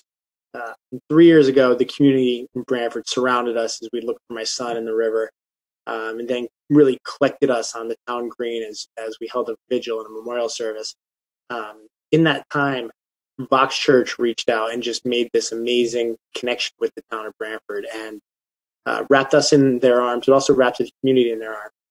And it was just amazing to watch these two groups of people come together, and it would be a real joy to have their building there where we can have a hometown footprint, where we can be on home turf with both communities. So these are the people that have wrapped their arms around me along with the Branford community. It's great to have them together.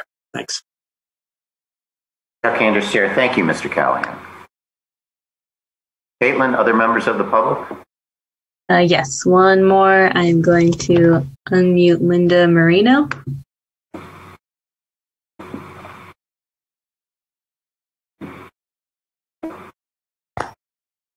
Hi, I'm Linda Marino, and I'm a resident of Branford. I live right over on Montoya Drive. And I just wanted to say my husband and I we've been members with Vox for over a year now, and we just absolutely love the church. We love the community, and we're really excited that they'll be right here in Branford. They have their 9 locations all over, and it's just a neat place to know that they are reaching out in Connecticut and into Massachusetts. So just want to thank you for hearing us, and it's a great church to go to. Chuck Anders, Chair. Thank you, Ms. Marie. Caitlin, are there other members of the public that wish to comment? Caitlin here. No, I think that's it. Thank you, Chuck Anders, Chair. Thank you, Caitlin. Nishansky, are there other items or comments you wish to address at this time? I don't think so, Mr. Chairman. We're going to, as I say, sit down with the assistant town planner and look forward to seeing you again on November 5th. Thank you. Before we continue this, just one more, any questions or comments from commission members or staff? Harry Smith, town planner. Just think it might be appropriate for the commission just to give us consensus or even a vote regarding the selection of the peer review consultant. Commission is actually engaged in the consult. Chuck Anders, Chair. Thank you, Harry. And Harry, my understanding is we put this, we solicited certain reputable traffic engineering groups, and we got someone who has a decent reputation. Is that correct, or what can you? That's correct. It went out to 5 reputable traffic consultants and received only one response from a fairly reputable, well-known consulting firm. So as staff, we're perfectly confident that they'll do a good job. And what is the name again? I know you sent us the Beta Group. Okay. Okay, then is that okay with everyone? The commission members, I'll just do a roll call. Are we okay using the Beta Group as for the peer review of the traffic study? John, are you good with that? I don't know the Beta Group. They're the only one that responded? They are. I think Caitlin sent off the response to you, so that's a pretty standard review procedure, understandings. They're based out of Hartford, but they have multiple offices really across the country. But they have a project manager proposed for it, a traffic engineer. I sent over their proposal, includes all of their qualifications, the scope of the work, and the lump sum, as well as hourly rates and reimbursement fees. And they have a local office in New Haven? They have an office in Hartford. In Hartford? Yeah. All right. Can I ask a question? Why are we doing a peer review when I'm pretty confident in Dave Sullivan's presentation? What are we looking for the peer review to sort of double check? Is my concern. Well, this was a recommendation of the town engineer who felt it was appropriate to have an outside consultant look at the traffic be generated by the development, particularly given the location it's proposed in. Yeah, Chuck Anders, chair. Yeah, I think we did. I think we did talk about it at the last meeting that we would. We did. That's the town engineer, our guy recommended it, and so that's why we put out the bids, because we did that, and again, from my perspective, I remember what they were. When we did the hybrid zone, there was concern. Because so much of this goes into the old pretzel area where there's 5 lights in a row, right? And so it's certainly worth looking at. That was my thought. And I agree. We should look at it. And I guess given that we only had one response, we don't have much of a choice. So I guess just to keep the ball moving down the road. Yes, I agree with that. To answer your initial question, Chuck. Chuck Anders here, thank you. And it's not impugning Mr. Sullivan, who appeared before us and has done peer reviews for us before. So sure. Right. Joe Chadwick, are you good with that? Joe Chadwick is good with it. I reviewed the proposal. The resumes are solid. The body of work is solid. Seem like a very good firm. Good. Chuck Anders here. Thank you, Joe. Joe Biuzzo, are you good with that? I'm sorry, I might have Joe muted.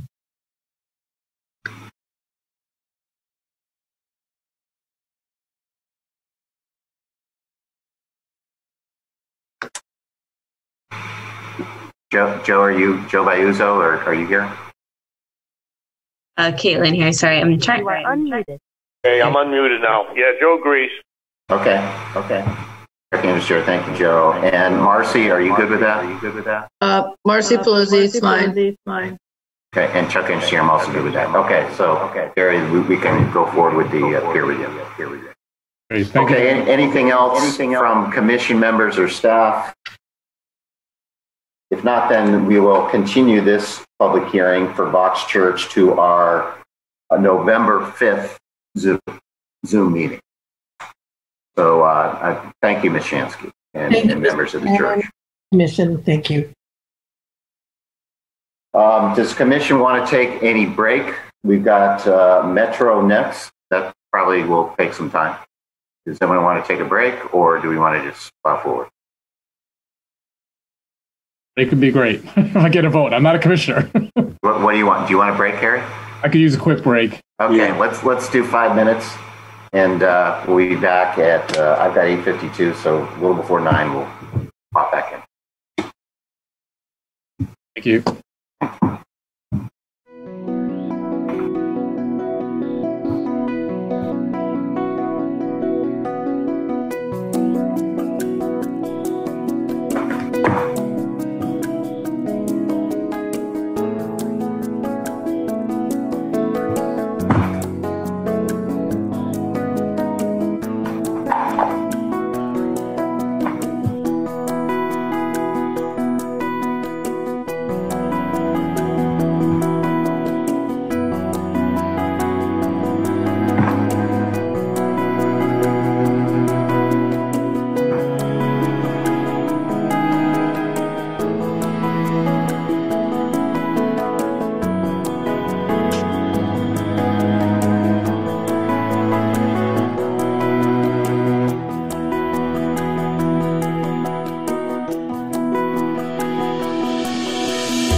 school into the world because Dell spent a couple of years trying to make it as a glass blower, and then he went back to school and apprentice, and so we couldn't afford the patients. My sister always gave us a week at their chalet.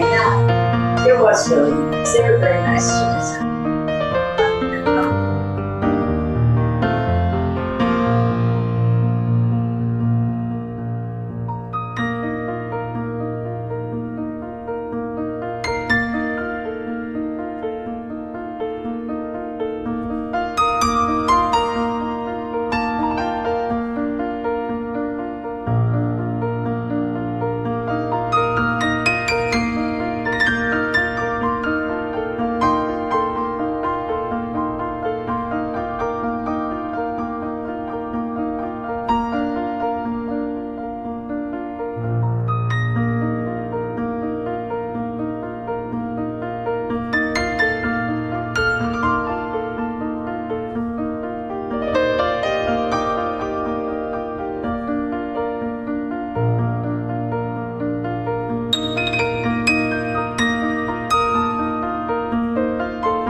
Chuck, it's Caitlin. I just have to switch spots real quick, so I'm just going to stay muted and no camera. Okay.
Okay, who are we waiting for?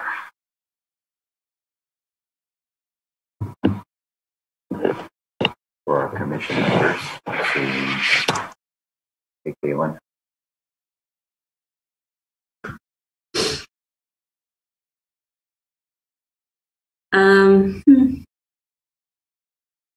He's back. I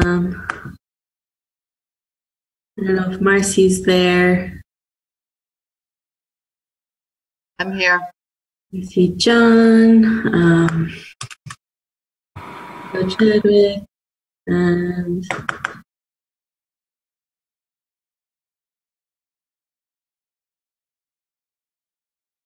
I'll check if Fred is there as well. So, who are we missing? I think everyone's back. I saw. Marcy is blank, but I think she was there.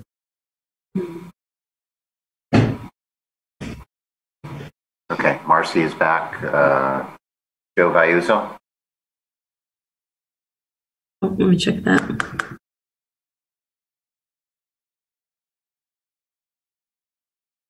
I don't have Joe up anymore. Oh. Joe Vayuso is not up, not here. He one of the call-ins? Yeah, I renamed him though. You did, okay. Yeah, I don't see Joe anymore.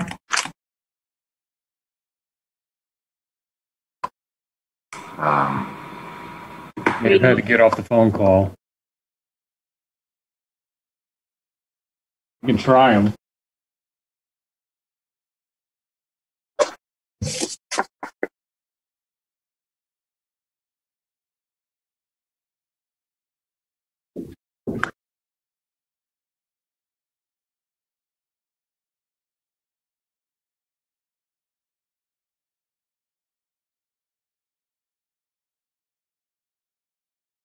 We're trying to look at, okay, yeah. Yeah, I'm calling Joe right now. Okay.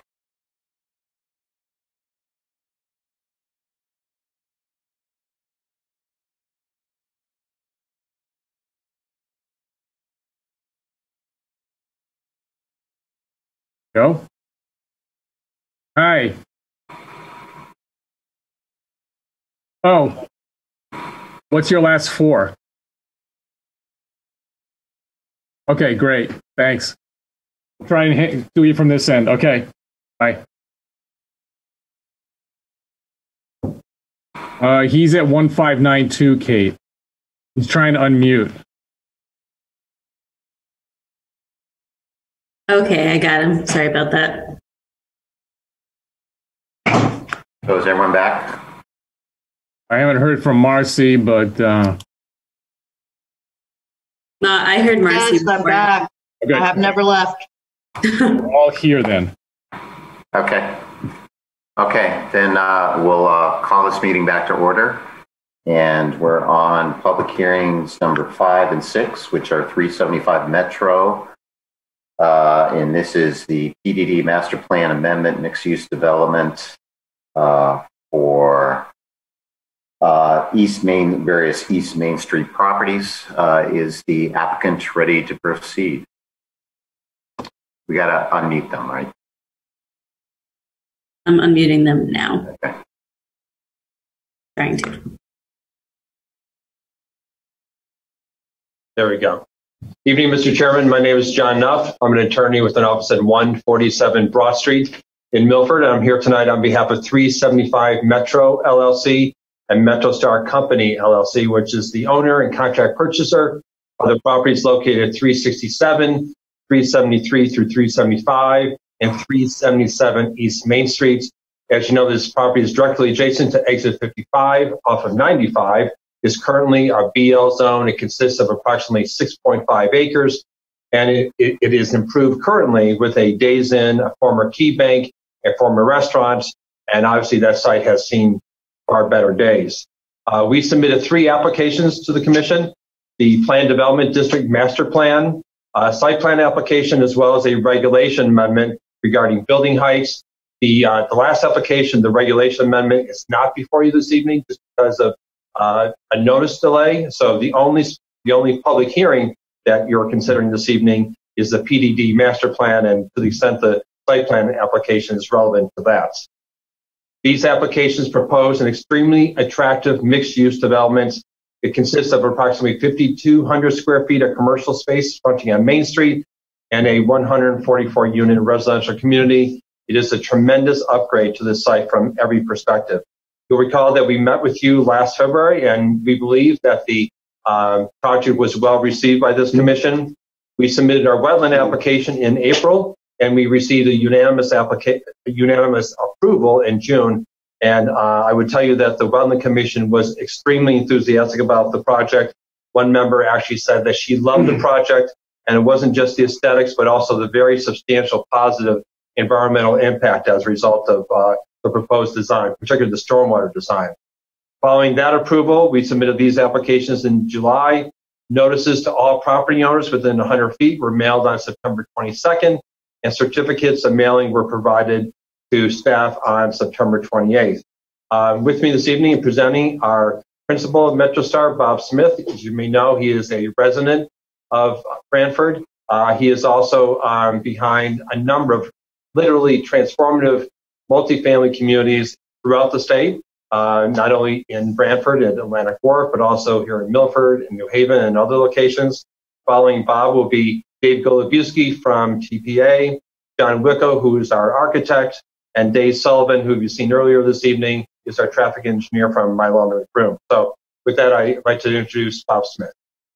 Thank you, John. Mr. Chairman, I am Robert Smith, the Executive Managing Director of MetroStar Company, LLC, and MetroStar Properties, LLC. For the record, our corporate offices are located at 41 Cherry Street in Milford, Connecticut. MetroStar Properties is the managing member of Metro 375 LLC, the owner of 367 and 377 East Main Street, the front parcels. And MetroStar Company is the contract purchaser of 373, 375 East Main Street, the rear part. Like John said, I'm fortunate to be a resident of Branford as well. I'd like to start with an overview of the property that exists today. I have a drone video. If you bear with me for a second. Started and share my screen. I'll share the screen. Oh. You have to go back to the. You got to share first. How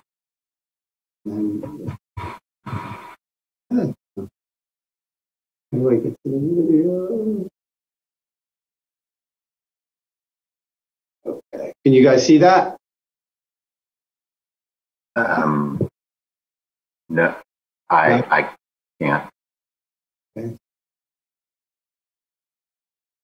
Share, right? Right, do it from that screen.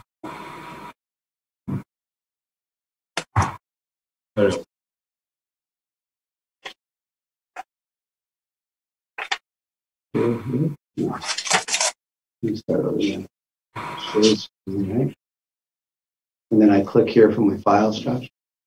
Huh? Yeah, there it is.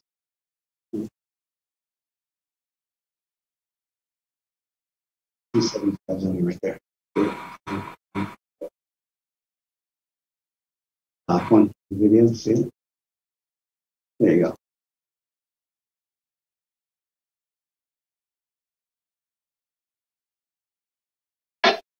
How about now, guys? Yes. The combined property is 6.44 acres with approximately 430 lineal feet of frontage on East Main Street. Existing is the Days Inn Hotel, the former Margarita restaurant, and a closed Key Bank branch, all of which will be demolished with the project. The existing billboard to the rear along I-95 will remain.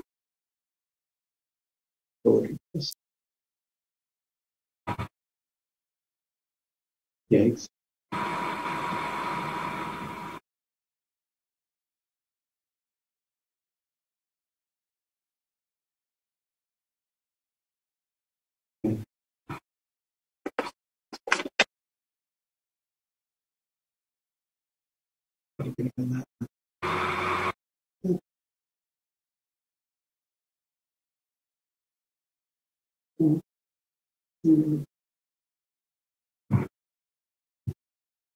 Where's Full screen.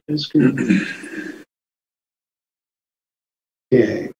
The project as presented tonight includes 5,200 square feet of retail space located in Building A with frontage on East Main Street. So that's out here.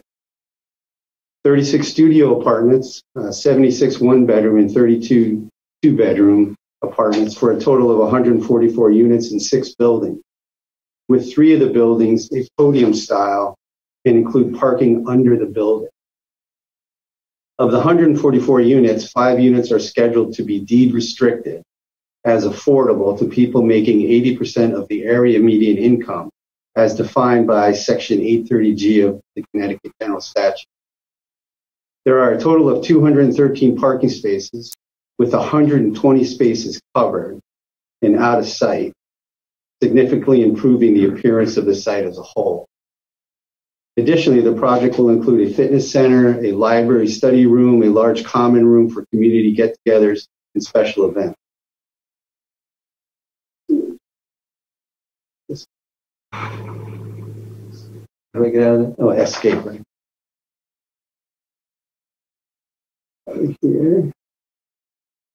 Bear with me.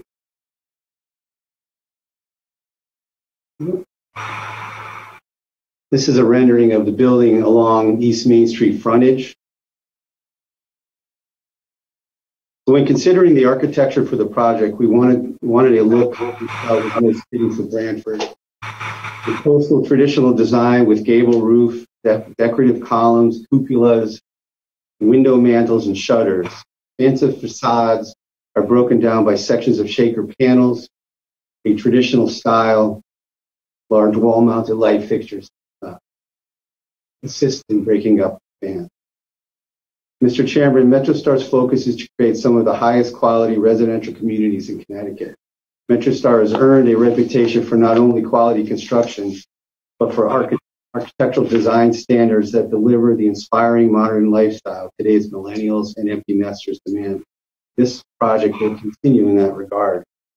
We are excited for the opportunity to upgrade and improve the streetscape of this gateway location, and we thank you for hearing the application tonight. Let me introduce Dave Galabuski from TPA.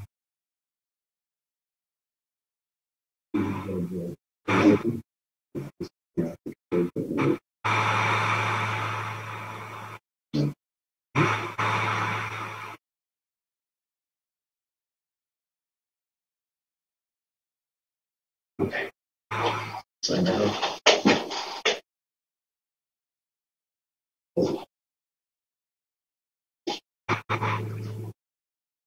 Good evening, Mr. Chairman. David Golubuski, Landscape Architect, TPA Design Group, members of the Commission, members of the public. I just wanted to go through the site plan briefly, even though John and Bob mentioned some of the highlights. But again, to recap, the site, 6.44 acres. Something to note that Bob indicated in the drone video, approximately 3.7 acres of the existing site is paved. It also has 5 buildings, all of which would be removed. Again, the proposal is for 144 units in 6 buildings. Building A along the street frontage has approximately 5,200 square feet of commercial on the ground floor and 9 units of residential. Building B includes 12 units of residential.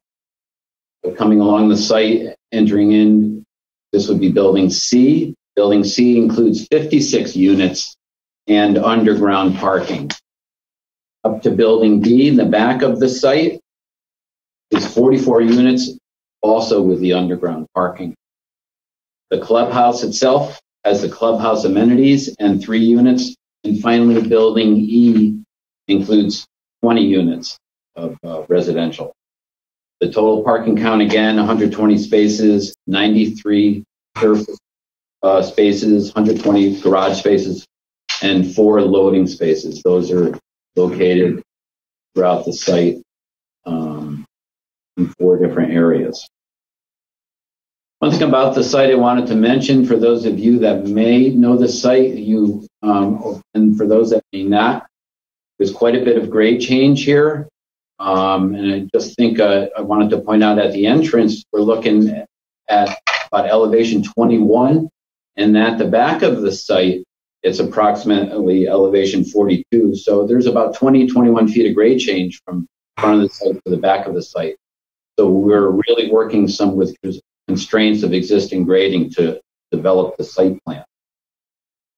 We took particular care in siting the buildings and developing the grading plan to adhere to the 50-foot setback along these property lines here. You'll see out on the site layout plan where we specifically avoided grading within that 50-foot setback as far as any rock removal.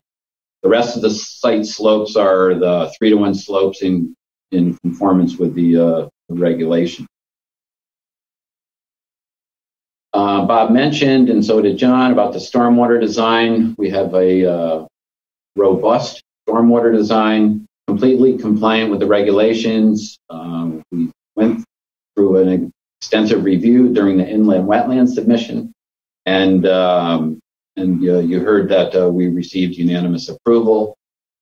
Subsequent to that, we did receive 1 or 2 comments from the town engineer that are part of an attachment to Harry's preliminary review, but we take no exception with the town engineer's additional comments. I would like to point out that overall there is a net decrease in impervious area from existing of about 5,000 square feet. So with this extensive development, we were still able to have less impervious area than existing. And therefore, our stormwater discharge is less than existing for the 2, the 5, the 10, the 25, and the 100-year storm. With regard to the landscape design, I just want to hit some of the highlights. There's approximately 1/4 acre, about 10,000 square feet of open space lawn area that the buildings are arranged around. There are other green features, including rain gardens along the back between building A and building B.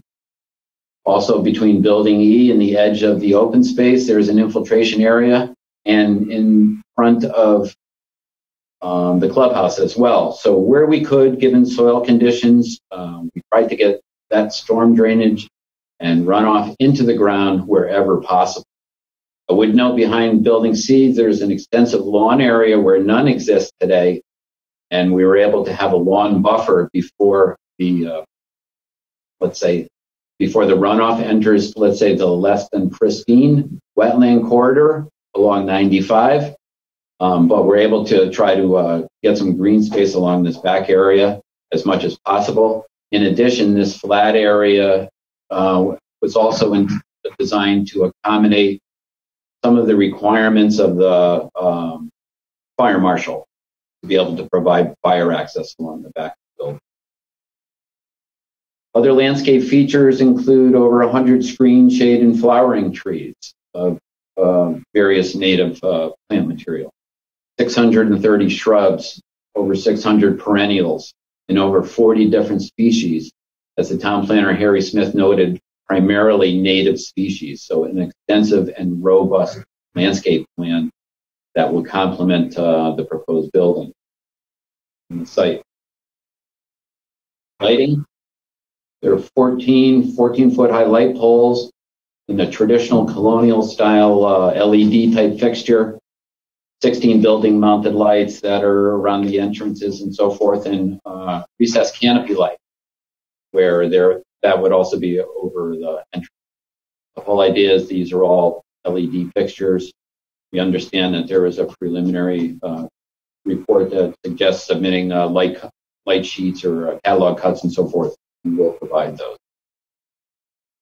All utilities are underground, not sanitary, including sanitary sewer. We have already received sign-off from WPCA for the sanitary flow from the site, and that's part of the record. Again, just to recap, there is a snow shelf and a snow storage plan that was reviewed at Inland Wetlands. There's a fire access management plan that was signed off by Sean and the fire department. This road around the back here primarily serves to provide fire access to the back of Building D, but also access and service for the existing billboard to remain. With that, I'd like to turn it over to the project architect, John Wicko.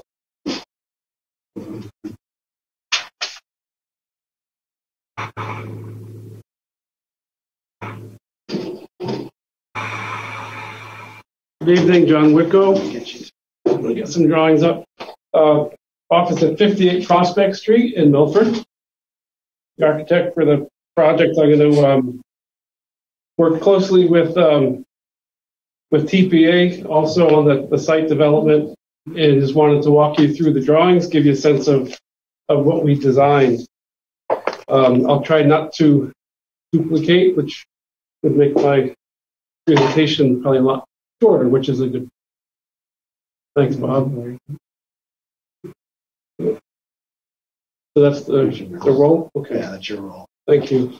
Floor plans, I'll go through. That's Building A, which is the mixed-use building. As first floor commercial, as you heard.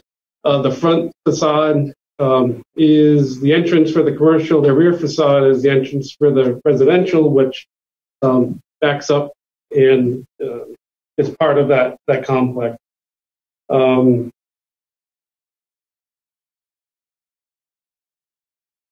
The second floor is residential. The rear entrances, you can see the stairs are here. They come up from the ground. First floor houses a bedroom, living area, and then up another floor into the roof line is study and the second bedroom for the two-bedroom unit.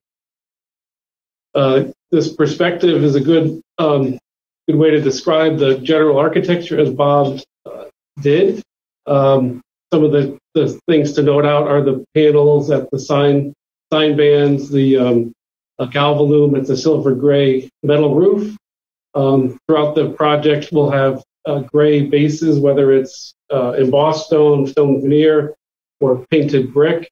Is a theme that we continue to use throughout the buildings. Traditional coastal style, as Bob said, with asphalt roofs. To kind of carry that look throughout.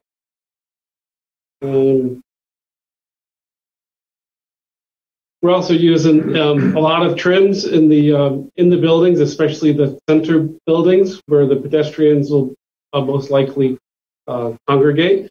Things like wide corner boards, window mantles, and detailed columns will really set the buildings apart as quality construction. Moving on, these are the elevations in the packet, which is of that same building. The building section we like to do to just show the volumetric inside. First floor commercial, second and third floor residential within the roof line. Building B. Building B is 10,600 square feet, 32 feet high.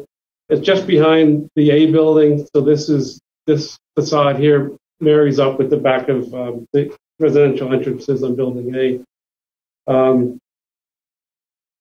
The significant part of this Building A and also the clubhouse is that we designed it to be viewed from all sides with the same attention to the coastal design and detailing.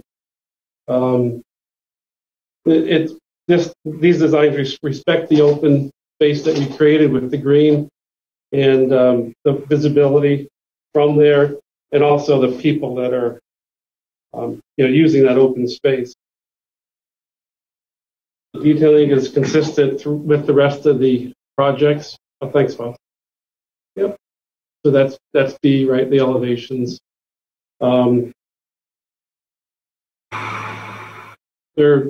The buildings on the green are also that of the two-story variety, to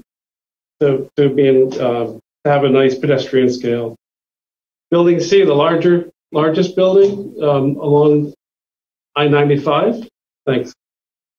This plan is, it splits the parking. There's a left side, right side. So we have the concealed parking. You can see that there's a lot of required and necessary spaces that we've integrated in the building, so not to clutter up the site, if you will, and give us an opportunity to really develop that site in a pedestrian way.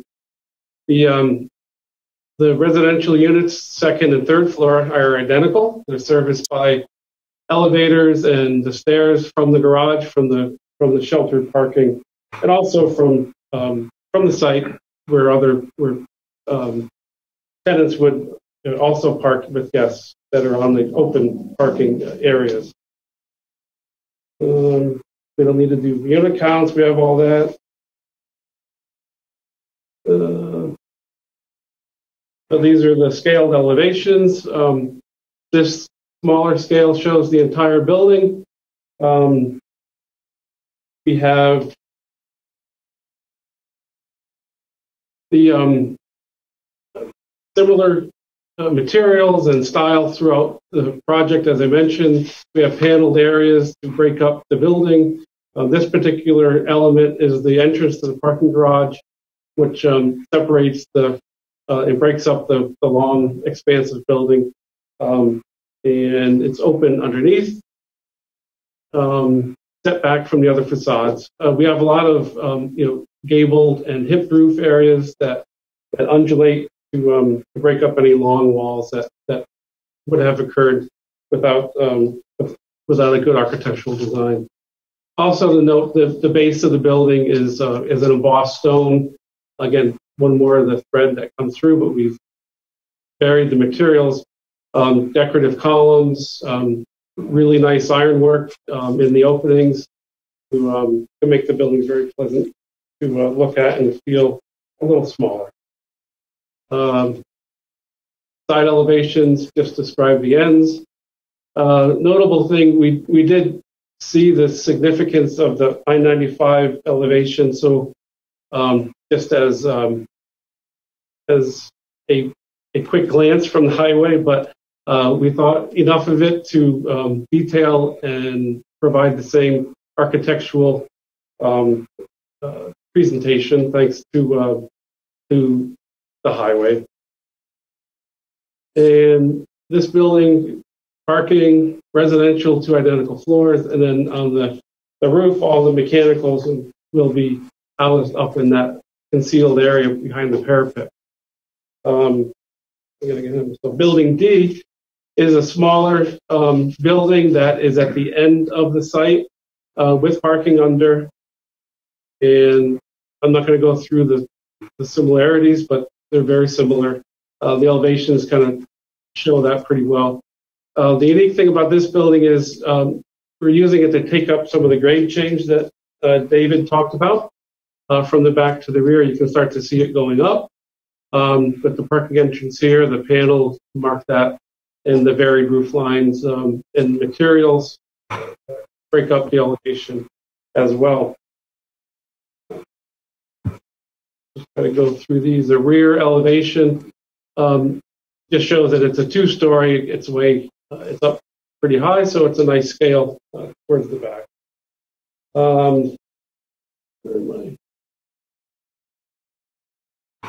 Okay, yep, sorry. This is building E, which is the smallest building. Again, it's very similar to the other ones, but in a much smaller scale. Significantly, again, it cuts into the hill. We're working with the grade that's there, using the parking as a retaining wall, providing access for fire personnel around the building as well. And similar there, the clubhouse, unique building that we've designed. It's a private and open to the residents, the residential tenants, 4,200 square feet of community space. It's significant, again, because it's open, and we designed the facades, and in this case, there's actually 4 entrances and exits to the building, so each one respects where it's coming from. So you can see this is the entrance to the, I believe it's the exercise room, which is the largest room in the clubhouse. Has the typical treadmills, bikes, and even open areas for yoga, aerobic, and also some weight training. A nice amenity for the tenants. Side elevation. We've done extensive detailing, chimneys. There's fireplace in the common room, the meeting room, also a demonstration kitchen, an office area for the tenants that's for their to have access, internet, and place to go to. Entrance into the residential spaces. Also, there's a stair, so a lot of these roof lines will show that. We also have sales office and meeting area for the business of the complex. Second floor. Happens to be one of the entrances to the residential. So the second floor has just 3 units on this, keeping the scale very small and pedestrian. See more details. Small kind of coastal shed dormers, a cupola, and the varied materials with extensive glass, and just a nice place to be. That's a quick overview of the architectural features of the site. Now, get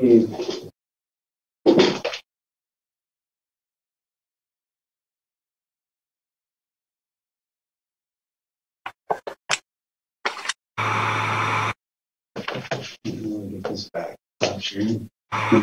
Dave's thing, right? No, I think Dave serves out. No, you wanted me to do it.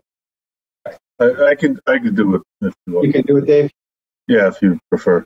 No. All right, how do we bring them back? Stop share. Thank you for your patience. Okay, Dave. Okay.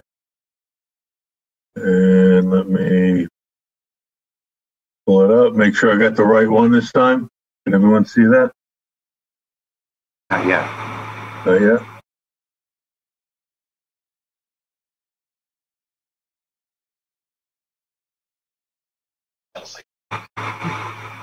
You got it yet?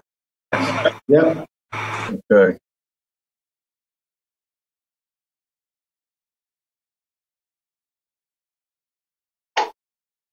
All right. Well, now that I have the familiar one that we've already seen one time, this is the correct one for this project.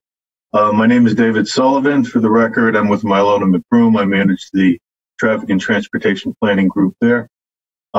We were asked to do a traffic study for this project, and as I said, it was in the previous meeting. It's a challenging time, but for this particular project, we started the project pre-COVID, so our counts were taken in January of this year, right before travel patterns changed. So we have more of a traditional traffic study here that I'll go through. Our scope of work is, again, very traditional. We reviewed the existing conditions. We do traffic counts. We analyze the accident statistics. We look at the geometrics, signal operations, things of that nature. We then estimate future conditions, which include the traffic generation of the site, determine the traffic impacts, and make recommendations as we see fit to mitigate any of the impacts.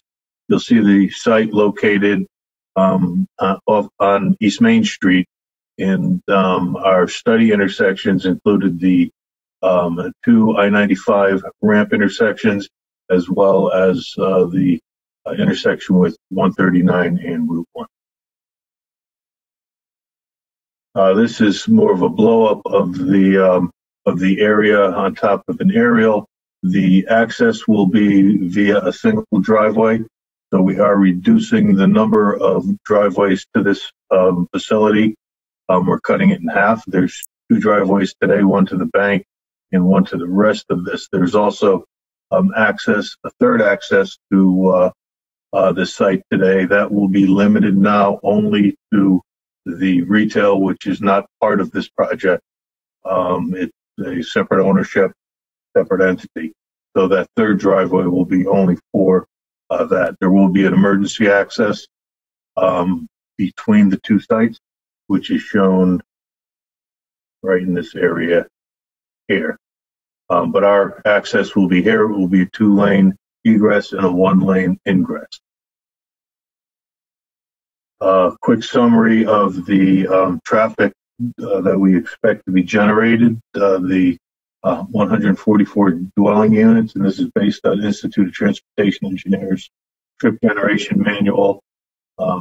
We have 51 trips in the morning peak hour, 63 in the afternoon. When we add the retail or commercial space on, we estimate 56 trips during the morning peak hour and 83 trips during the afternoon peak hour.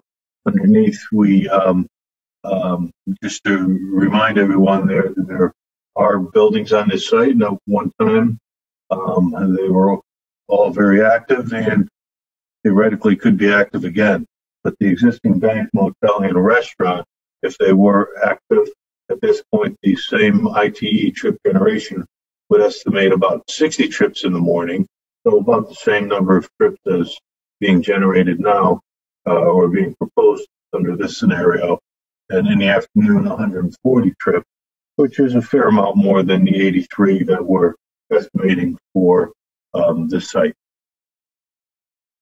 The results of our analysis in terms of, again, the traditional analysis, level service A through F, the 3 signalized intersections that we looked at for each analysis period, we show the background, which is without the site traffic and without the traffic for the existing uses either, I might add.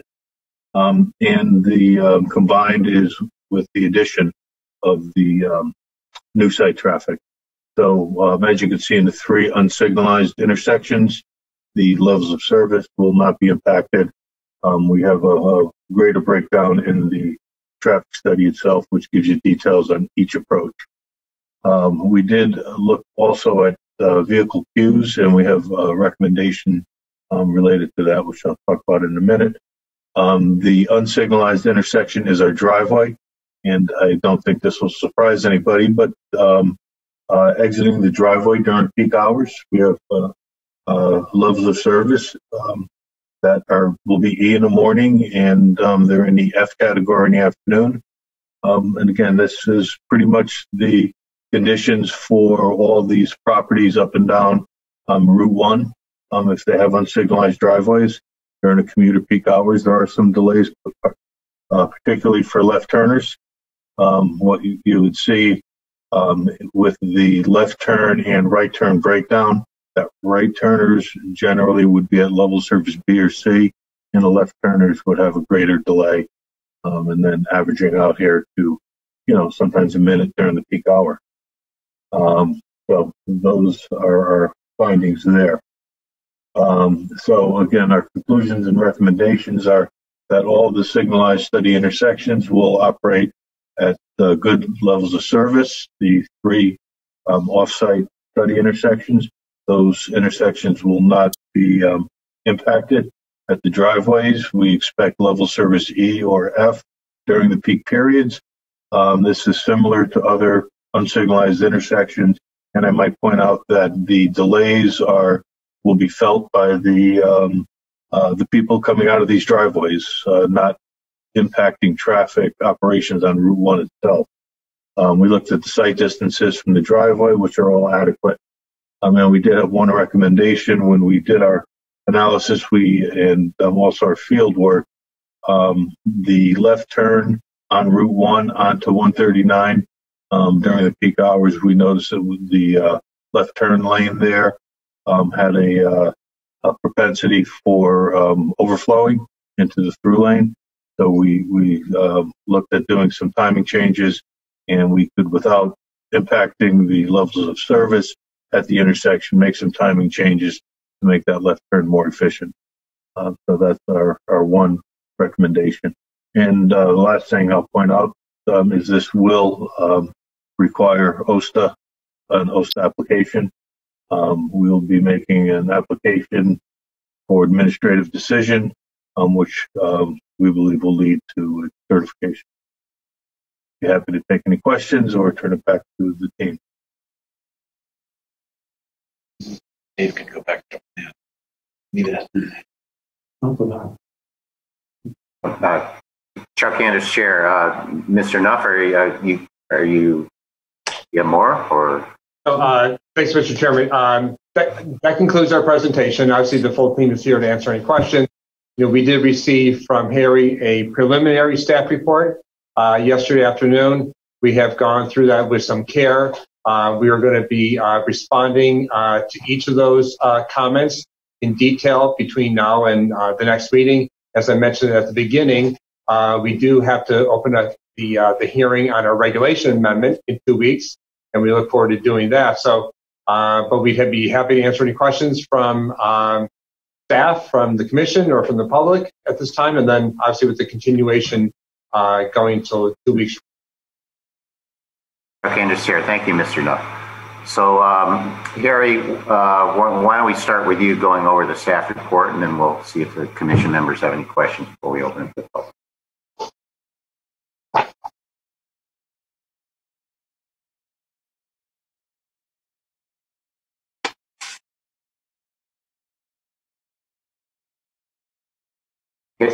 Harry, we can't hear you.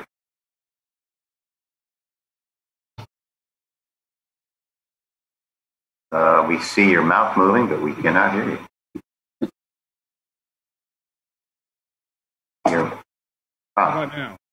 A little better. Starting to hear you. I haven't changed anything before, so I don't know what happened. I don't know. We can barely hear you.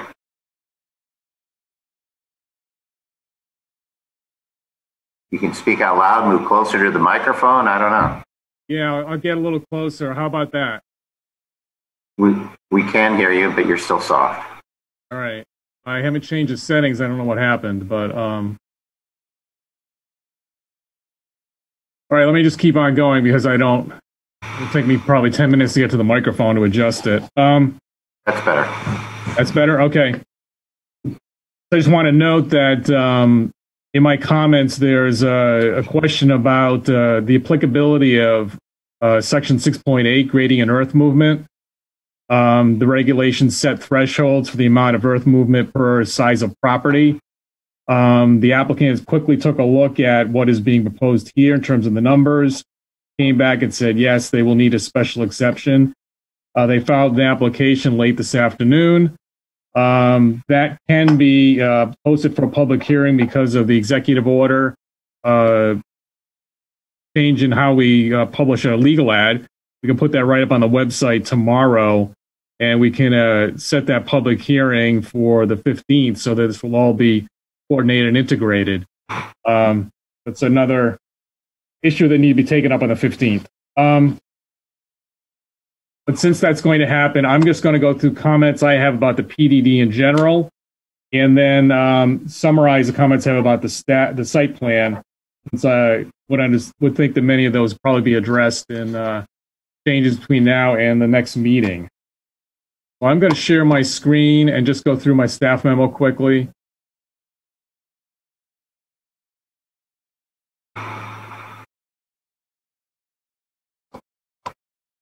Be able to see this report up on the screen. I'll just start off by saying, I mean, it's obvious that this quite a bit of care and time has been taken in the preparation of this development. So a lot of my comments are on the margins, if you will, of the design. But I just would like to say that I'll actually put the site plan back up here for a second.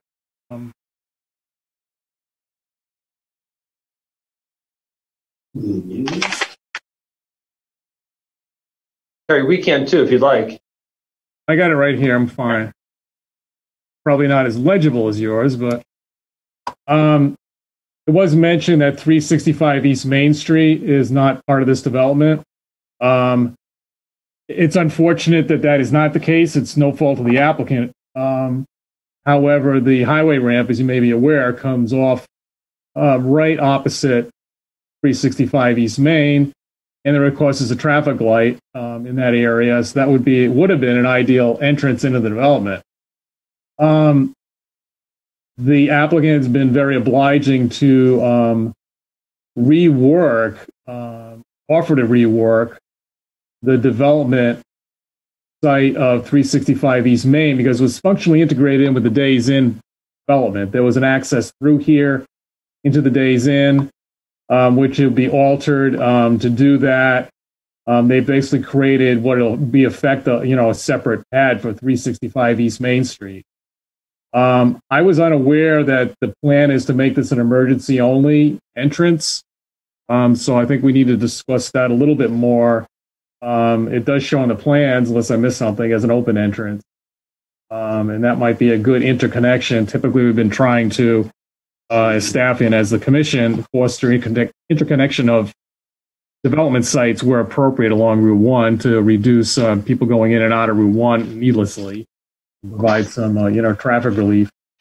We're going to look at that a little further. This was handled through a minor site plan amendment that I approved to provide for this change in the property that's actually owned by the owner of 365 East Main. So that's all done and is set up to be contingent upon this development going ahead. Going back to my staff comments, the applicant in a letter sent to the commission proposed density levels, uses for the PDD, and bulk standards. The density was proposed to be that of the center business zone, town center here, the town green, which I have not directly translated into dwelling units per acre, but it's a significant amount of allowed density. I think it'd be probably preferable to tailor that number to what's actually being proposed on the plan, which is a little, almost 24 dwelling units per acre of net lot area. So I think that would be a good number to set, would accommodate this project and not create an expectation of higher density along Route 1 than this, which is quite a bit of density, actually. It's 4 times what's allowed in the, or more than the mixed-use housing zone. The applicants addressed the affordable housing. I did provide some information here that I provided with the other PDDs applicant on the commission's agenda. There is an error here where it says percent. The actual discussion related to 5 units, as was stated by the applicant earlier. So that's in the minutes of the meeting. These are the proposed bulk standards, most of which mirror the standards of the existing BL zone, as you can see. Some of the items at the bottom, building coverage, what we call lot coverage, but building coverage, is proposed at 100%. The BL limit is 25%. This development actually only would require 30%. So I think that would be appropriate figure rather than the 100%, accommodate the development and not go beyond that. Floor area ratio, similarly, in the center business zone, you can have a 2.0 floor ratio. The BL zone is 0.3. This project would require 0.55 about. I think that would be a more appropriate standard. Also, the impervious surface ratio in the business center zone, you can essentially allow to cover with parking and buildings 100% of the property. This development, as stated, is only proposing much less than that, 65%. So the current BL set at 60% coverage. I think 65 is probably appropriate limit, covers this development, doesn't go beyond that again. All the uses in the BL zone, plus multifamily dwelling units in general or business offices by site plan approval, are proposed in the application. As an attachment to this report, I've included a table of uses and made some suggestions about Uses I think might be inappropriate for this PDD that the commission may want to consider deleting. I'd certainly welcome input from the applicant. It could be a negotiated process, but doesn't make any sense to include all the uses in the BL zone. They just wouldn't really fit into those commercials. Any kind of way that'd be appropriate. For example, a funeral home, just appropriate. I don't think it's anything probably envisioned by the applicant. It's something proposed there. Quickly flip through that. Show you what I'm thinking of proposing. Large retail, retail of any commodity manufactured on the premises. That certainly is not going to probably occur here. Dry cleaning, question mark, daycare, family daycare home, group daycare home, funeral home, clearly as I mentioned, not appropriate. Marine-related uses, a fast food restaurant, probably not going to fit in. Any kind of drive-through window doesn't seem appropriate with the architecture being proposed. A hotel. You get the idea. I won't go through all of them, but certainly welcome any input from the applicant. We could work this out, I think, easily. Going back, I think that is pretty much all I had for the PDD, other than to go through the referrals. We did receive some comments from the town engineer. I'll go through in a second. Fire marshal submitted comments saying the proposal appears to meet fire safety and firefighting standards. They're satisfied with it. We did receive a short comment from the East Shore Health District. The chief of police responded, said they had no comments. Flip through the town engineer's comments quickly.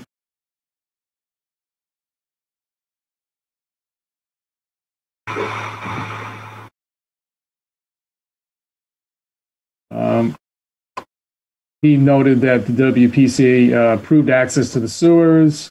But however, an agreement would need to be executed. That I think could be a condition of any approvals issued for the development. He went over the stormwater management. I believe the only comment he has here is that a maintenance plan would need to be submitted, demonstrating best management practices. That he's satisfied. He does note that the development drains in the state of Connecticut drainage system. Crosses, I believe, Route 1 to the north, and that DOT would need to be involved with any plantings on their easement. Traffic study, he has reviewed it and apparently agrees that there be no negative impacts to existing traffic on Route 1, noted that, of course, we'll need an OSTR review. Notes a couple of small items here about aspect of site development that I won't go through at the moment. That pretty much hit his comments. The fire department, of course, statements here. Fire safety and firefighting access standards. The only comment from East Shore Health really had to do with the dumpsters, making sure they're adequately sized and on pervious surfaces, which has been done, but sizing and provision of areas for recycling receptacles probably should be looked at to make sure they're adequately. I had quite a bit of comments on the site plan, a coastal site plan, again, mostly detail items. I'll go over these quickly because I hope but just would note that quite a bit of existing vegetation is proposed to be used along the side and rear properties to address side yard, rear yard landscaping requirements. That vegetation should be categorized. I understand, correct me if I'm wrong, hopefully someone will. The properties slope up to the adjoining properties to the back and the side of the properties, if you will. Behind building, I believe it's E and E. Also, there are a number of street trees currently along the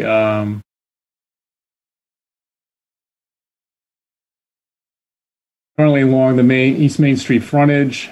They're really very faintly shown here. Here's one of them. I believe there are 2 or 3 others here that are a little lost in the scanning process. There is tree protection proposed here, but this sidewalk, for example, cuts pretty close to all the existing trees, and looking at relocating it, that would probably be a good idea. Augmenting the planting a little bit within the applicant's property, I think, is appropriate. About just some low-level shrub planting areas, not really to extent would really be needed, maybe around the tree, planting existing tree locations. To protect these trees, I think just look at, augmenting where possible the tree protection area would be important just to maintain that streetscape edge of the right-of-way.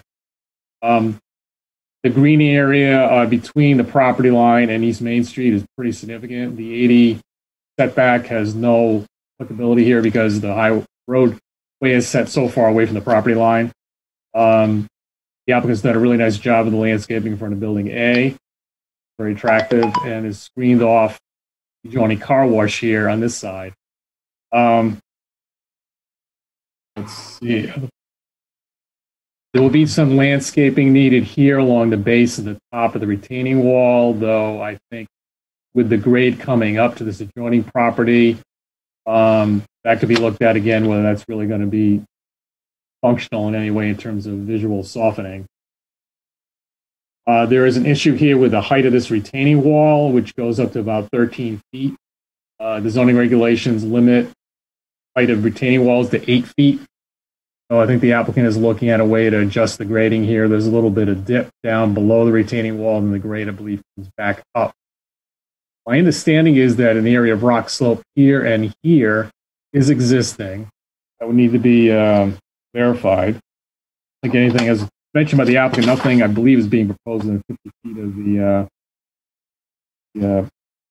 edge of the property line. There's a couple of small details I won't get into about staking of trees. Moving along to traffic, before the comments of the town engineer. Go back to the site.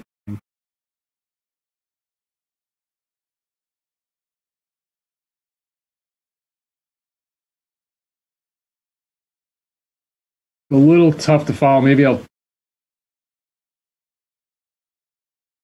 yeah, this is a little easier, maybe.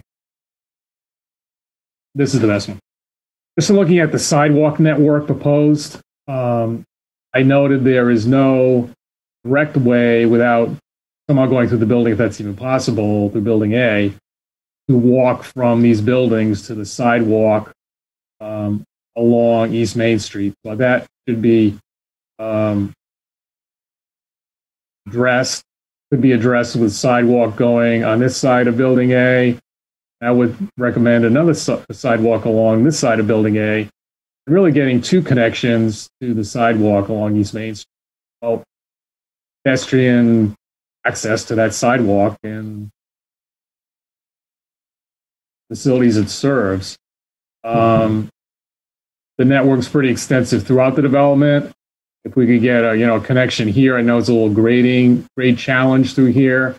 That might see that would be a desire path, and someone might create a connection, rounding off maybe some of these 45-degree turns here, 90-degree turns, and the sidewalk might promote its use and prevent desire paths being created.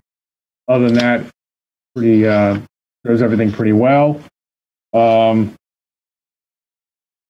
Also note that it might be, this is with the number of 1-bedroom units and the lack of any 3-bedroom units and the somewhat limited number of 2-bedroom units, so there are quite a few proposed. I think the number of children in this development will be fairly limited, but there will be some. And to have a small top body area of some kind of amenity along those lines, somewhere maybe near the clubhouse, lawn area at the edge of it, something I think the commission should consider requesting, the developer consider adding. We covered lighting, or the applicant covered lighting, so information, soil and erosion controls,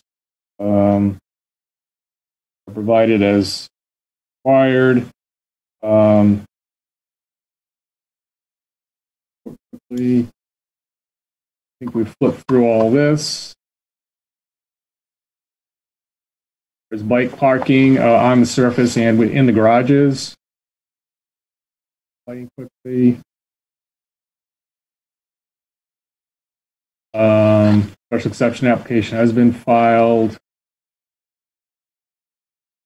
Anything else I'd like to mention here? The town-wide design considerations. I think do back up some of the comments about the area along the highway being augmented a little with respect to a little bit of additional landscaping.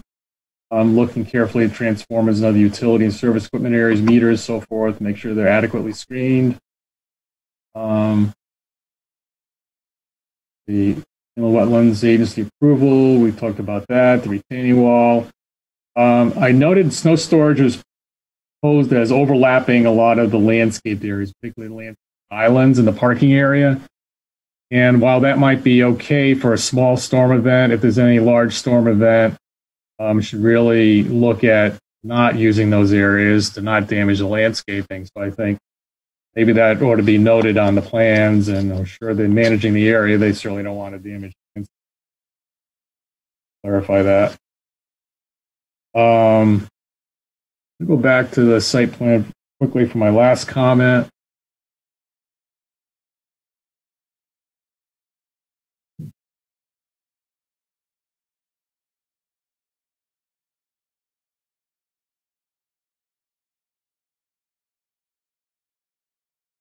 I guess this is fine. Just note that with the car wash property, the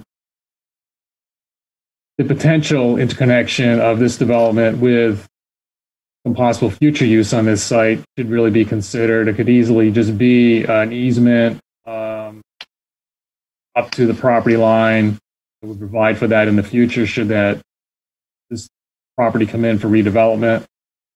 This property is already connected, but the former driveway through this area of the Days Inn property, possibly looking at that should this property come on the market and things change. Having a transformer right in the line that might be a straight shot to the traffic signal, certainly less than ideal. Maybe that could be relocated and at least the opportunity maintained for that should that develop at some point in the future, the possibility of getting to that light. And that's something that whoever owns this development in the future, either Mr. Smith or someone else, may want to do. So there are a few pieces of missing information, and that is really all I have to offer at the moment. Thank you. Chuck Anders, Chair. Thank you, Gary. Are there questions or comments from commission members?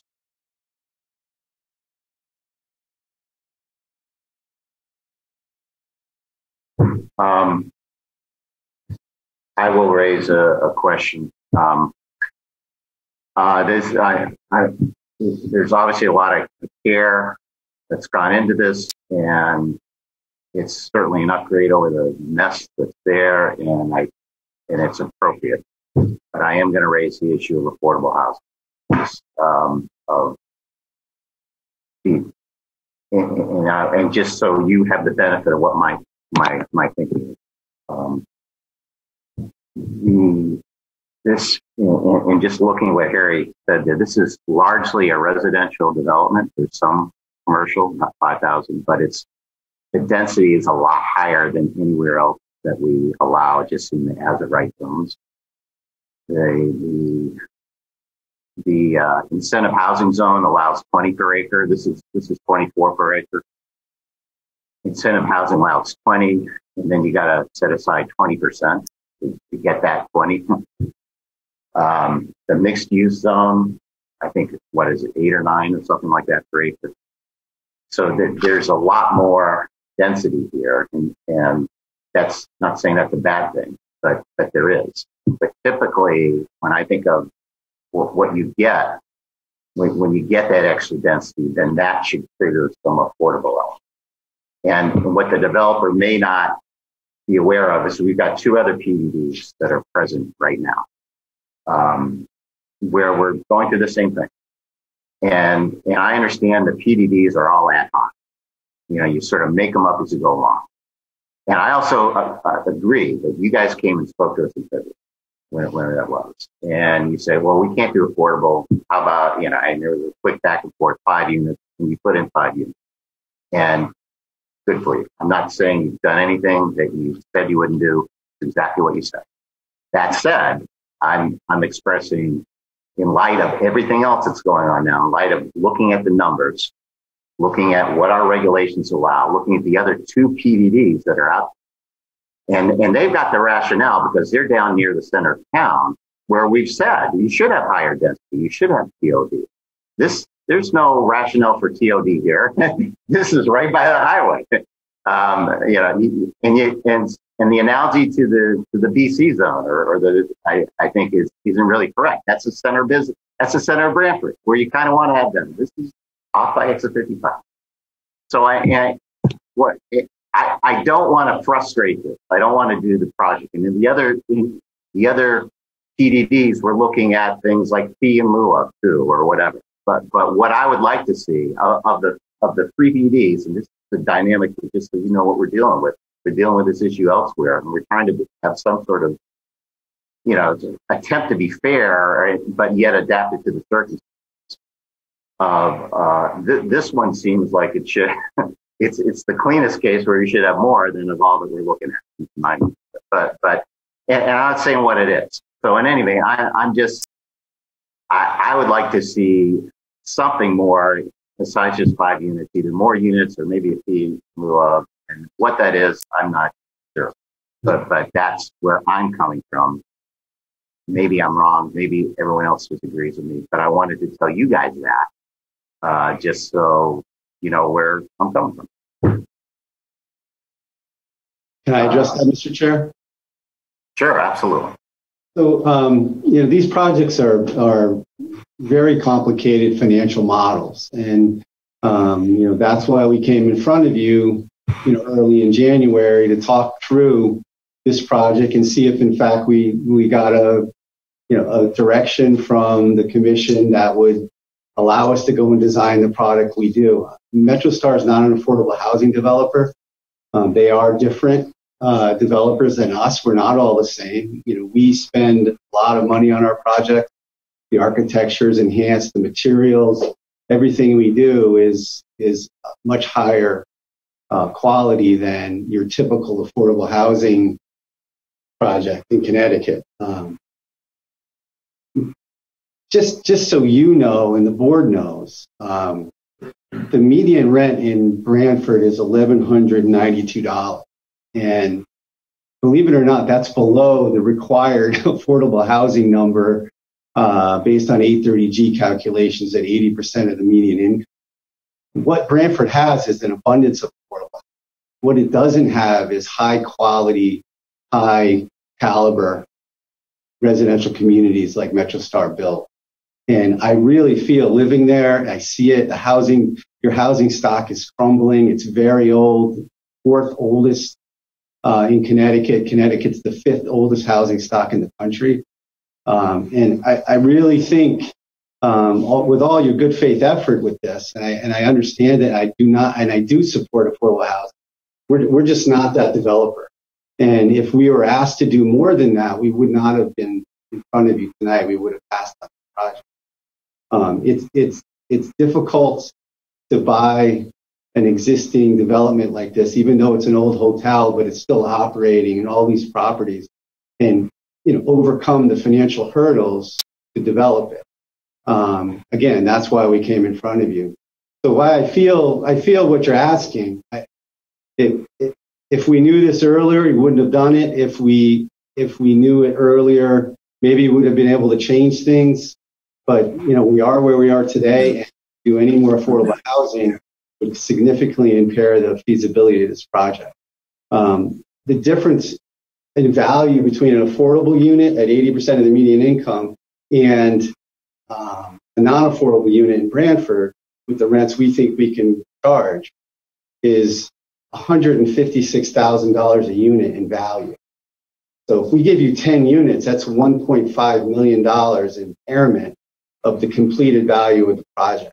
We just can't sustain that on this site, in all due respect. And again, I support affordable housing.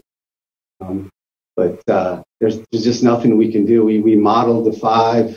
That was hard enough, and we're pleased to keep our word and follow through on our commitment.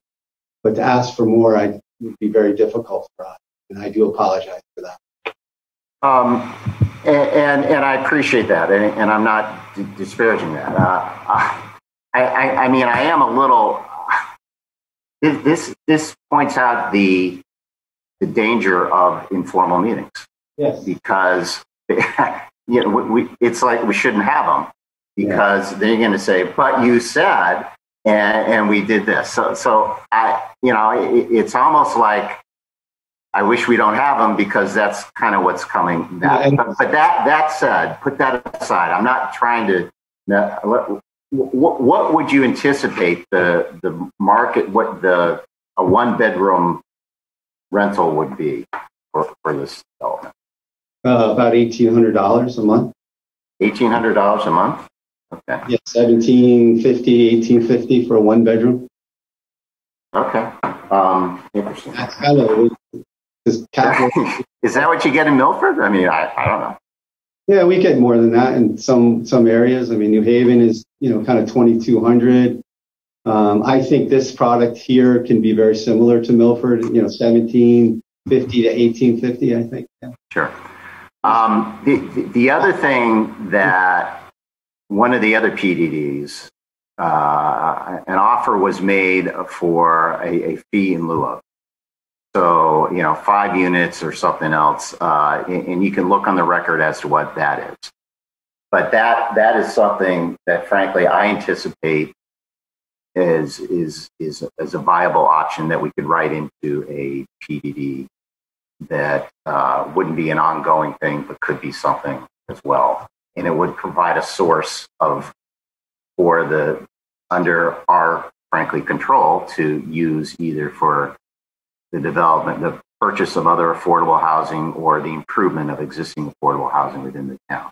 Mm-hmm. So I don't know, that was an offer on the record from one of the other PDDs. Mm-hmm. But I'm trying to be creative because I understand what you're saying. You're saying you relied on the quick comment that someone made at an informal meeting and you designed the whole thing around it. Okay. I don't, whatever. Are you upset? But and budget people maybe disagree with me. What I'm trying to figure out a way is to make this not to kill this project, some sort of viability. Maybe there's some combination, some way that we can increase affordable housing. Because frankly, that whole issue, particularly recently, that has become a bigger pressure point, frankly, for this whole town, for the suburbs in general. And it's something that I'm probably just speaking for me, but that I think we need to be more sensitive to, and we're sort of being forced to be more sensitive to, whether we want to or not. And to show and to demonstrate that we're making efforts to that. And I get it, you got 5, great, and that's good. You put it out there, and it's not what you normally do. You said so. I get that. I'm just trying to push this because we're looking with the same situation. Everything I said is true, by the way. The density of this thing is a lot. Why our multifamily zone 6 per acre? Okay, our mixed use 8, 9. This is 24. And what I'm thinking is not just some big power grab. It's just that if you want a higher density, well, that's the kind of thing where you should have some affordable component. That's how typically density bonuses type of things. That's a kind of conventional thing that's been around there forever. So I'm thinking along those lines, but I understand everything else. I think you're on point. I just think you need to tell developers that before they start. And I think, okay. I think it's a position for you and the whole Beacon property issue. And, I can tell you that Beacon isn't building not because they're unhappy with Branford, it's because the costs are too high to develop the property. And you're going to find that here in Branford if you start really, implementing too stringent of an affordable housing requirement, development will just stop. The rents just aren't high enough here to support it. The affordable housing laws were created to tackle Greenwich and Westport and Fairfield because their rents were very, very high and they had no affordable housing at all. So those high rents, the costs are the same to build here as they are in Fairfield County. But their rents were so high they could combat and balance the financial trade of giving the affordable housing unit back to the community. Again, if we knew of this ahead of time, we can't build affordable housing and build the quality of product that we want to deliver. We just wouldn't have done this project. Somebody else would. And you may not even understand what I'm saying, and I may, whatever. Here's what I'm going to encourage. We were going to continue this public hearing. I'm going to encourage you to speak a little bit with staff and to maybe explore, because there may be nuances that we can do here, okay? And that would allow us to look at this. And I understand. I want to go more than that. I'm expressing my concern. You know what? There may be 4 people who say chucked it full of it. So I don't know. I'm trying to present you what my honest concern is, and this is one of them. And it's accentuated. And when we brought it up, we did bring it up at the hearing, and I'm I don't know. I'm surprised Summit built, because we do have a 80%. Summit Place, they built phase 1 and now they're building phase 2, and somehow they're 20% or at affordable. But maybe that, again, I understand that maybe not the luxury, not as good as yours. I get that. I understand there's different markets and all that. That's why I'm thinking of some other stuff that could help as well. Perhaps a fee in lieu or something else. Anyway, I'm putting that on the record. And perhaps it's something you can explore a bit between now and the next meeting in discussion with staff. I will, Mr. Chairman. Thank you. Thank you. Any other members of the commission have any comments or questions for the applicant?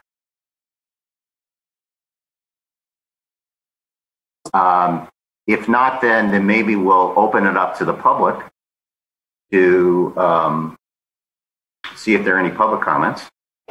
Are there, Caitlin, is there any member of the public wish to comment? Caitlin, I don't see anyone's hand raised or anyone in the chat, so I don't think so. Okay. Then maybe what we can do then, we're continuing this one, I think, to our next meeting. Are there any, let me just ask, are there any further comments by the applicant or staff or commission members at this time? Yeah, Mr. Chair, if I may just speak to Harry's interconnection comment, which is very traditional when you have retail properties and you want interconnectivity, because a retail visitor may want to go from one parking lot to the other parking lot to the other parking to visit different stores.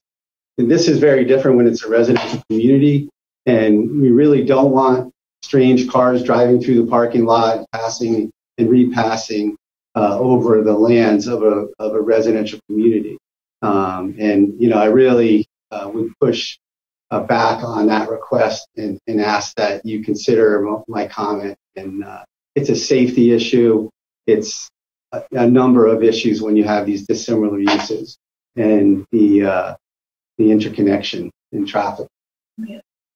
And that would be my only comment. I think everything else we can address for Harry. Chuck, thank you, Mr. Smith. Any other questions or comments from anyone else? Caitlin, are you just putting your hand up for Chuck? Yes. Fred Russo. I'd just like to make my comment.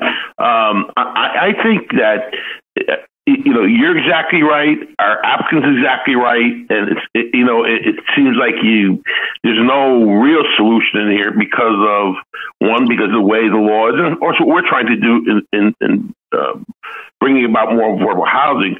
But honestly, I think as a commission, we have to do a better job informing the applicants what they're going to face when they come before the commission. If something is said, even off the cuff, but it's done publicly, it has some value to that applicant. And I'm not blaming any for this. I think, this is a very, very, very complicated problem. I don't know if there's something that we as a commission can do to sit down and, I don't know, in some way draw some guidelines for ourselves, for the applicant. We know what the law is. They know what the law is. The point is we need to get a bridge between our commission, I think, and the applicant. So before they walk over the bridge, they know it's on the other side. And so, as I said, I'm not here to challenge your position. I think you're right in your way. I think the applicant's right in his way as well. And I think that, each time we've faced an affordable housing application, and again, I don't think it's any fault of anybody. There's like a kind of a different way to apply rules to them because of their particular situation, how they're doing it. When we did the parks, I think that's one thing. We did another thing in Portsmouth, that was another thing. But I think we have to, it's our responsibility to say, these are the things that you're going to have to face. And they'll know well in advance what they are. We'll have to talk to Harry and the staff.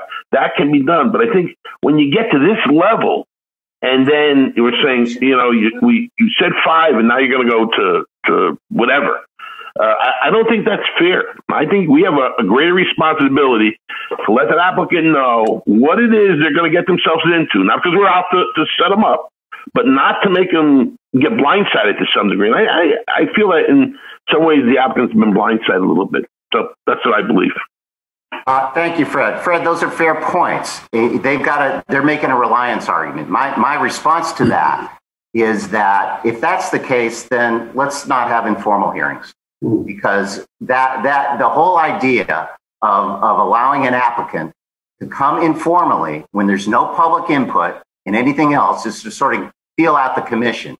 I ought to give a disclaimer anytime that you have one of these things that we could change your mind. The public could say something different or whatever. And correct. And that's what this is. I don't think you can overly rely on an informal hearing. That said, I agree with you. I understand what they're going at. They said it.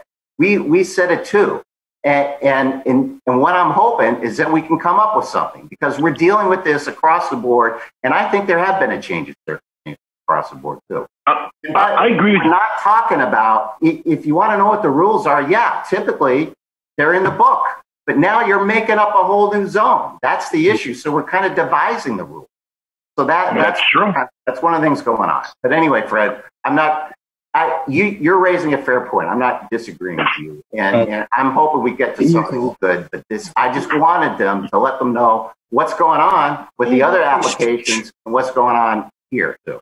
Yeah, Chuck, I guess what I'm saying is that I think we have always been known to be a good commission, a friendly commission.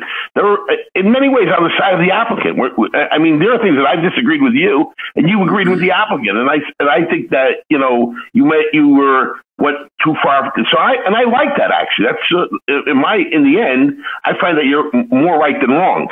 So I don't challenge that. But I think that the process, and that's probably the word I want to use, the process for an applicant to know, even if he knew in advance, listen, whatever's said in an informal setting, that's not written in stone. If he knew that, it sounded like he didn't. Maybe he assumed it was, but it wasn't. He does know it. And that's what I'm saying. I think that we have to do a better job in informing that applicant. Can I say a word? Can I say a word? Yeah. Harry Smith, town planner.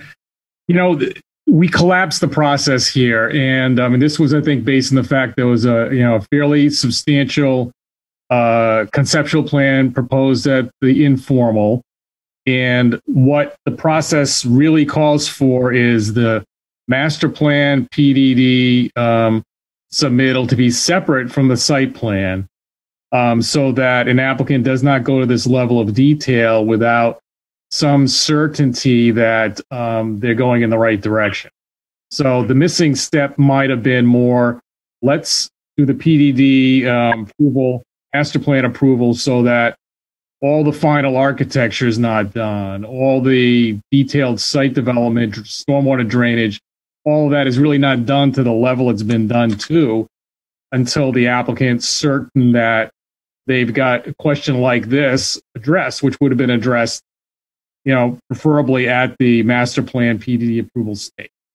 So that's the thing going forward, and not to look at this project, but really going forward to other potential new PDDs coming in. I think it'd probably be a good idea to look at that process, and maybe that's the way to go rather than do an informal or brand new PDD. I would agree with that.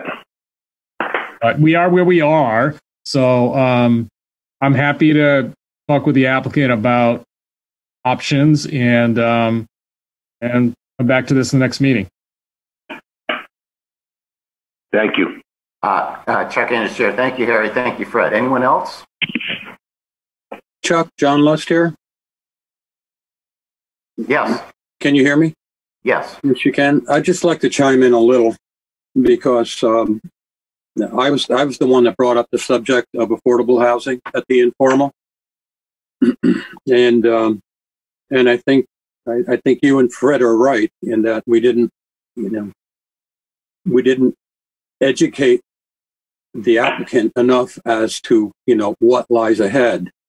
But we're not the ones that suggested the 5 number. All right, we didn't come up with a number. We just said that we're going to need some units, and we were very unspecific because we have no policy. But it was something that we were going to have to deal with. Mr. Smith actually suggested, following that conversation, 5 units, and I remember that. And we checked the tapes, since I first heard about that, and what we did is not respond to it. And we should have responded to it. Thank Chuck Anderson here. Thanks, John. Anyway, have some further discussions, and we can continue this public hearing. Anything else from the applicant or our members of the commission? Okay, then we'll continue this to our next meeting, which is what, the 15th? Yes, the 15th. Okay. October 15th, a Zoom meeting. So thank you very much, and we'll see you then. Thank you.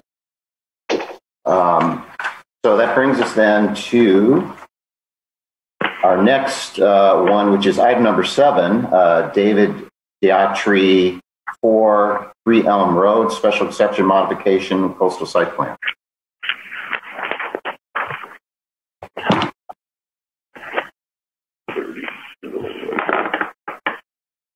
Is the applicant prepared to go forward on this? Caitlin, I don't see David, but Chuck Mandel is here. He's with the applicant team, and John Cunningham. I don't know if anybody else is, but I see Connie's hand raised, but I'm not sure if that's a neighbor or if maybe that's David signed in under a different name. That might be his wife. Okay. I think that would be right. So let's try that.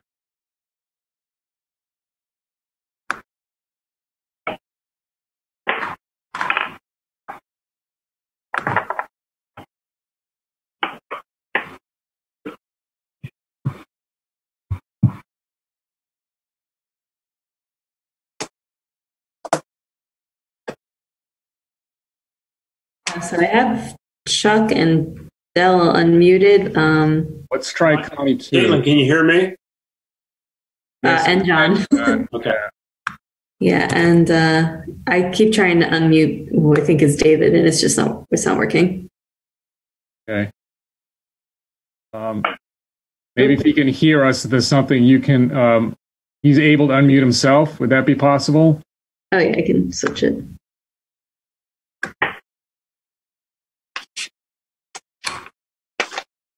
Okay. This is Chuck Mandel. Is anyone there?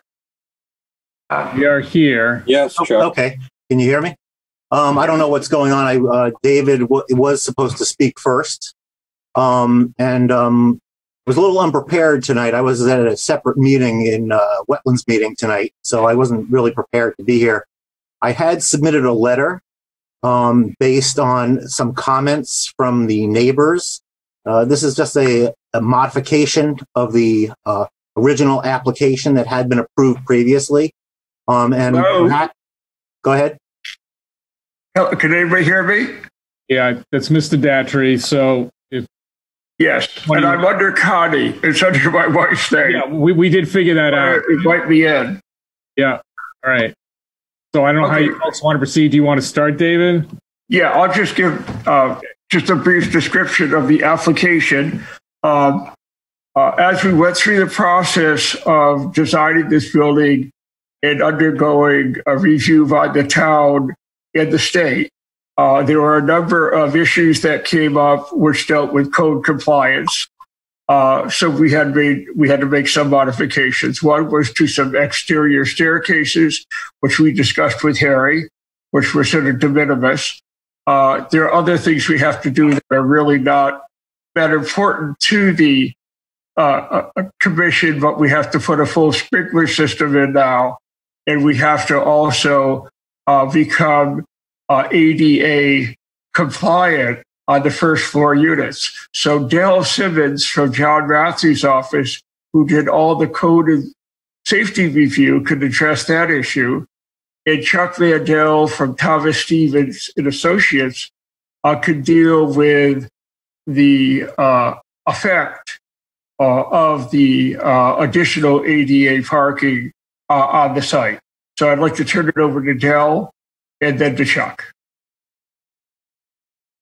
Hi, this is Dell Simmons from John Matthews Architects, 817 Boston Post Road in Madison.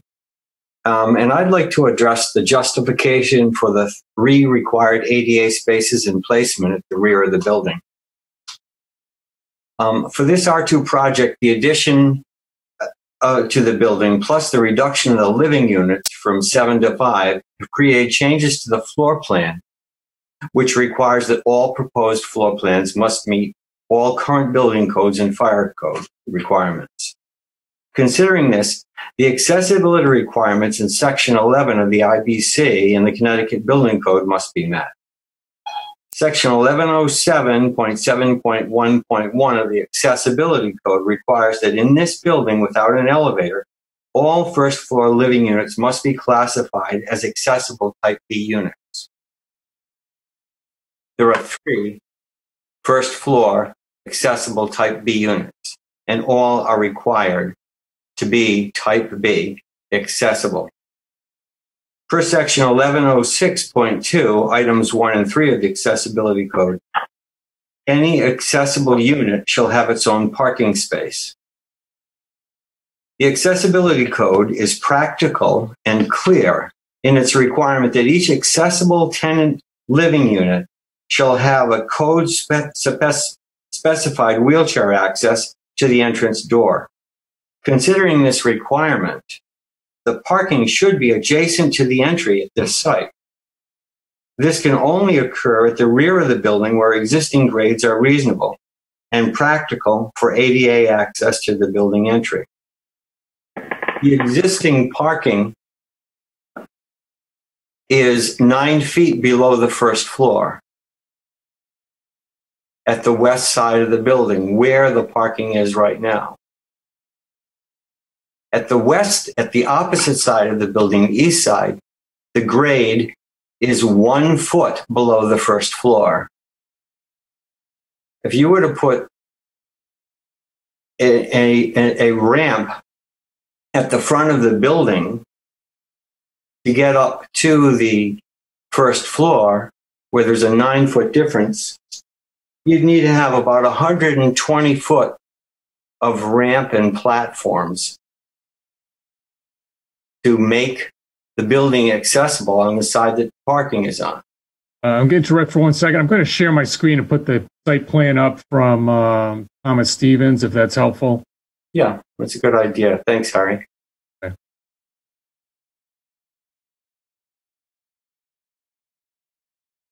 Everyone see that? Not yet. Okay.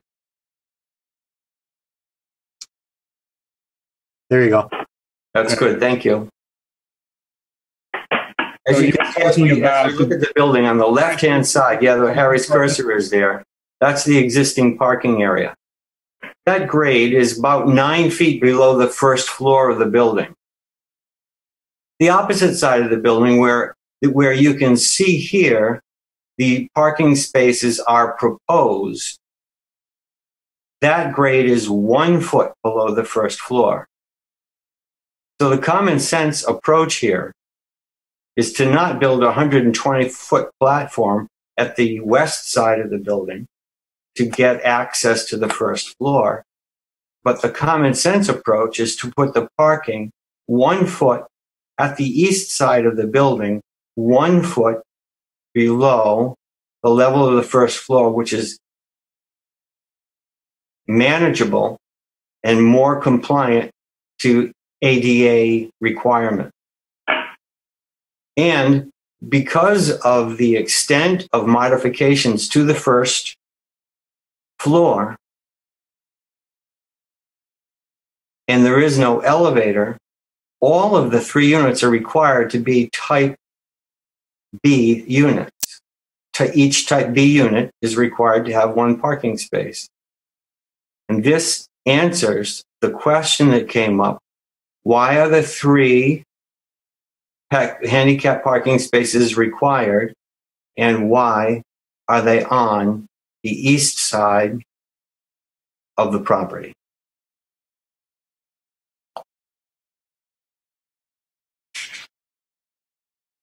That's all I have to add. Thank you. Am I still on? Yes. Oh, okay. I just want to also indicate that in response to the staff suggestions or comments, we did eliminate 2 of the parking places directly next to the brook to create a larger vegetative buffer.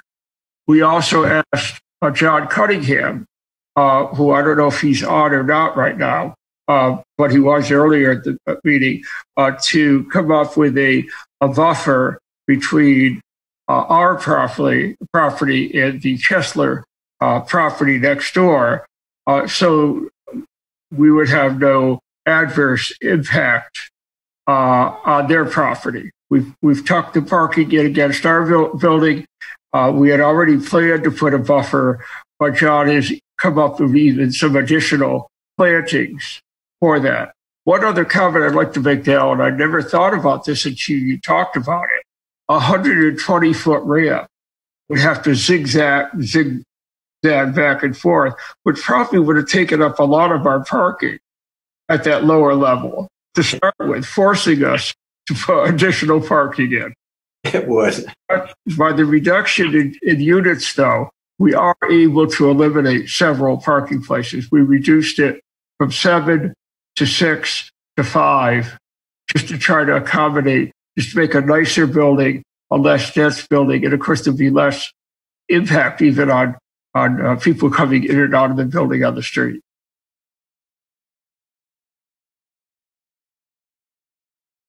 Chuck, are you ready to go? Yes. Just Chuck Mandel, agent for the applicant. We've been in the process of changing these plans. It's probably going on 18 months now. David bought this building. It was in great disrepair. The septic system was working due to the fact that it was sitting in a gravel bed directly adjacent to the brook, actually. And that was the reason there was hydraulic relief underneath the wall. I don't believe it was ever tested for E. coli or anything like that. But David felt the right thing to do would be to improve the septic system, upgrade the building for future use. It took quite a long time to get the original septic system approved with the state and then with your commission through CAM, DEP. And the grading that you see here today, nothing has changed from what was approved from the original plan. And actually, during the planning process, At one time, I believe we had already set up on the east side to have parking on that side of the building. And that's the reason we have used the H20 product for septic. So you can drive vehicular traffic on there. We're also using crushed gravel for the main turn-in area, and the handicap parking will have pervious pavers. The runoff coefficient is identical to lawn. You can see the swale running along the adjacent property line. The swale is in place. There won't be any additional stormwater going onto the neighbors. And in fact, we haven't created any more, we haven't increased runoff since the original plan. Additionally, John Cunningham is going to have additional plantings beyond what we had previously. And I just feel that I think this commission is being used a little bit, almost weaponized against Mr. Diatri. This is my personal feeling. There's great expense involved in what he's done, and it's all conforming, and the changes are actually de minimis, and I believe they should have been taking place administratively. Thank you.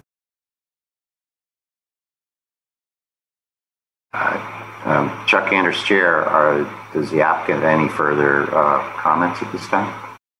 No, I did receive 2 letters of support from newest neighbors. Harry has those letters. I received a letter from CLMP that dealt with placing, we showed the transformer on the property. Actually, this is an older, there's a newer one that we PDF'd you today too, Harry. But anyway, we had to place a transformer on the property because CLMP would not let us bring a 600 amp over by aerial anymore. Everything would have to be buried, an underground transformer and buried conduit. So we did have to place a telephone pole. Well, they placed the telephone pole on their right of way, but we are not going to be using that telephone pole. So we did get a letter from them explaining why this was necessary.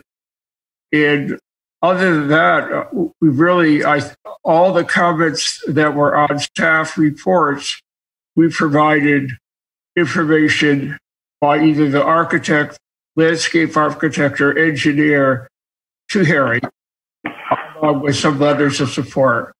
And I'd just like the commission to consider our Chuck Anders there, thank you. So are you, you have anything else at this time? No, I think that it was very clear the state required the ADA units, which we were very surprised at, along with the sprinkler system that surprised us. But since they require them, we're going to do them. And then with the units, they require handicapped accessible parking. Chuck Anders, Chair, thank you. Harry, you did the staff report. Do you want to review it with us? Yes, I did. I'll switch over here. Everyone see the staff report? Yes. Okay. Some of this has already been addressed. Quite a bit of new information's come in today. I'll flip back and forth with the site plan just to explain a little bit. As has been described, this is dropping down from 7 units to 5. It would be 2 3-bedroom units proposed right now, is my understanding, and 2 2-bedroom and 1 1-bedroom. This would drop, the need for parking spaces. We'll get to that in a second. There was some missing information here. I have received a revised plan by Tom Stevens, existing proposed conditions plan, site plan, and coastal site plan. I have not yet received a revised landscaping plan, though that might be presented. Harry, excuse me, Harry, that was PDF by John Cunningham to Caitlin today. Okay, I missed that. Okay. Apologize. But it addresses the issue of additional buffering. Okay. So we have that somewhere, and we just have a lot of things have been happening today. The proposed topographic lines, they were added to the plan. We did receive information about the amount of stormwater drainage, that there would be essentially no change. Comment from the engineer in terms of runoff coefficient, which is how stormwater runoff is calculated between lawn and the gravel surface being proposed. Pavers, which will infiltrate water.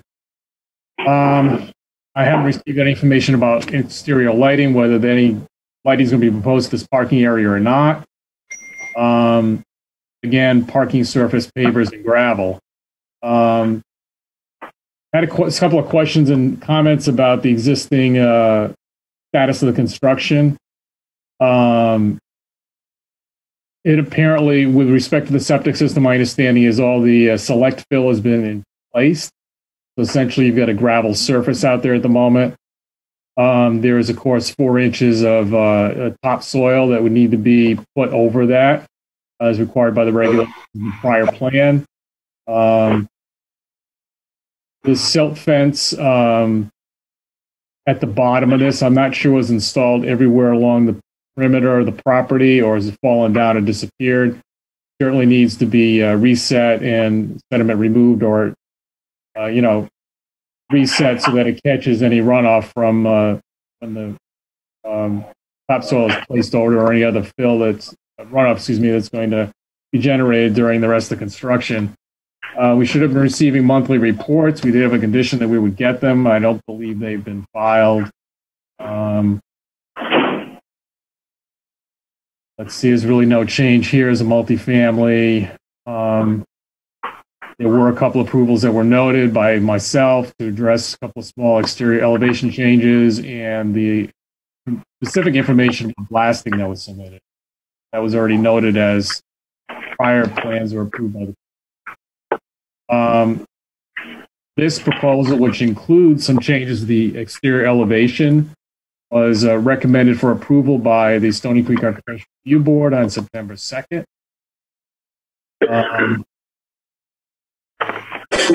gotta go back to the plan for a minute to talk about this comment on the coastal plan.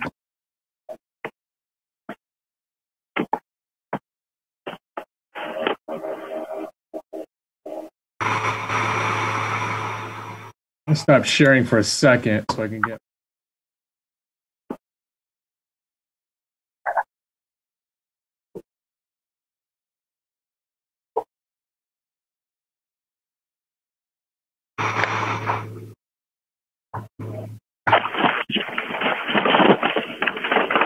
You should be able to see the site plan again. Hopefully. I noticed that John Cunningham is on now too. So if you need to ask him any questions. All right, I just wanted to go through this quickly. The applicant referred to these 2 parking spaces being create a vegetated buffer. That's essentially my comment. Those 2, possibly even more, because all of these are no longer needed to comply with the regulations with the addition of these 3 and the drop-in units. There also was a dumpster proposed, I think, for right about here, that will require access across at least the parking space, which is certainly not ideal, but that parking lot was in existence. Harry, I just want to comment on this plan. You'll see that we removed the 2 spaces against the creek. So instead of 13 spaces down there are 11. And the one that's closest to the building that we would have had to walk through for the dumpster probably would no longer be required anyway, because we're reducing units. Correct. A couple more of these could open that right up as a pathway. Yeah, I mean, you could certainly reduce the parking lot more. And I think that would be helpful to further protect the tidal stream, create a wetland buffer there that would screen some of the runoff. Landscaping, again, it's been submitted. I have not seen it. Look at that. I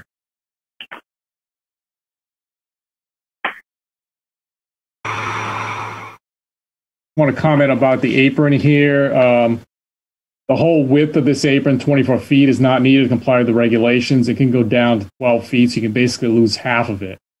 can be an entrance. This needs to be 24 feet wide to comply with zoning regulations, possibly even the building code, access to the handicap spaces. But this can be narrowed up quite a bit, which hopefully will help.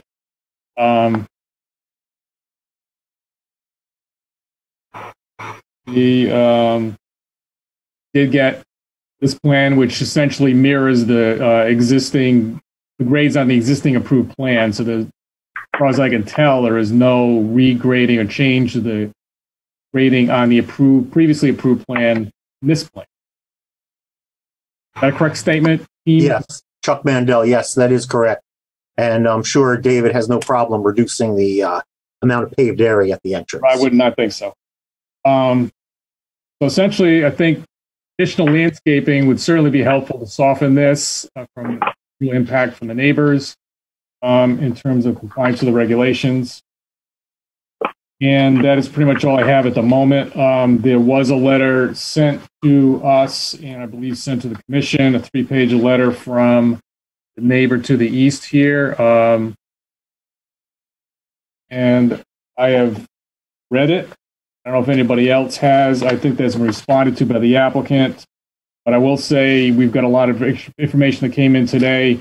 And I frankly have not had time to go through all the questions raised in the letter, identify where the answers may be. So I think I'll leave it there and provide some opportunity for neighbors to comment. I did receive quite a number of emails today that even up to the start of the meeting, repeating or saying the comments made by the neighbors directly to the east should be addressed. So it's not just comments raised by them. Apparently, a number of the neighbors share the comment. It's Chuck Mandel, agent for the applicant. I did read that letter, and there were actually 5 specific questions that the neighbors had, and I did give you a written response. So I believe I was able to answer 3 out of the 5. I think John Cunningham could answer 1, and there was a question about the Eversource, the polls. So I think they all answered the ADA part. Oh, correct. Yeah, so it all came in today and this afternoon. Well, we just received the letter this morning. It off the late morning. Oh yeah, I understand that. Yeah. I understand that. Chuck Anders, Chair. Harry, so you're all set for now? I'm all set for now. Yes, thank you. Oh, okay. Any questions from commission members? Then maybe we can open up to the public. I guess, Harry, can you take the site plan off the screen? I can do that, sure. Does any member of the public wish to comment? Caitlin, do you see anyone?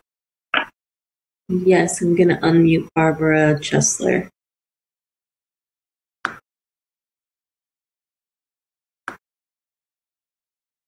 Barbara, you're unmuted. Thank you. Thank you all for taking the time to address our concern. This is not a matter of,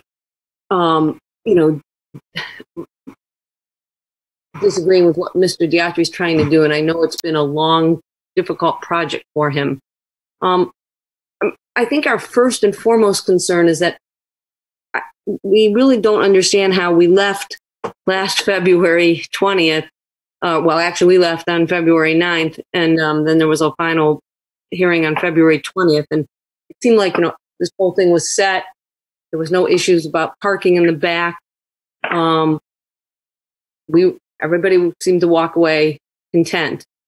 And then all of a sudden, in the midst of construction, all these new rules and regulations are being imposed.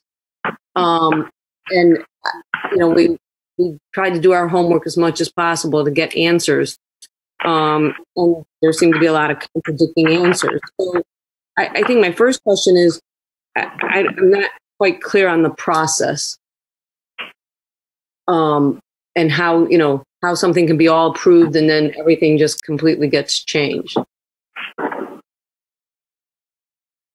Could I address that? Chuck Anders, Chair, go ahead. basically what happened is we, on the basis of the plans that were submitted and approved in the site plan, I went to take out a building permit. And Tony Cianciolo said, you need to do a full code compliance and safety review, which we had not done. So we hired Dale Simmons in John Matthews' office to do a comprehensive code review. And in that process, they came up with two major issues. One, the building needed handicap accessible units on the first floor. And two, that it needed a sprinkler system. It also needed dedicated means of egress for each upstairs apartment. No egress. So we handled the egress. We handled the code compliant units, redesigned them so they could be code compliant, and then had to address the ADA parking requirements. So it was really triggered by code review of our building plans. So that's just to answer Barbara, that's what happened. I had no idea I had to put in ADA units. I never had ADA units. I had 7 small units. It was more like a rooming house. I didn't want a rooming house. But in the process, because we reconfigured the units, we hit all the 2020 standards in the state of Connecticut and had to comply with them. Thank you, Mr. Diatri. Ms. Kessler, do you have further questions, comments? Yeah, so, again, the question really wasn't for Mr. Diatri, but I appreciate his answer. I'm sort of more interested in how the process works with the planning and zoning. And then additionally, I guess my question is about the ADA parking requirements. Why is this being dictated by the state and not the city? I don't know a whole lot about this, but it doesn't seem to me that the parking requirements are usually set by the state. Aren't these city regulations? And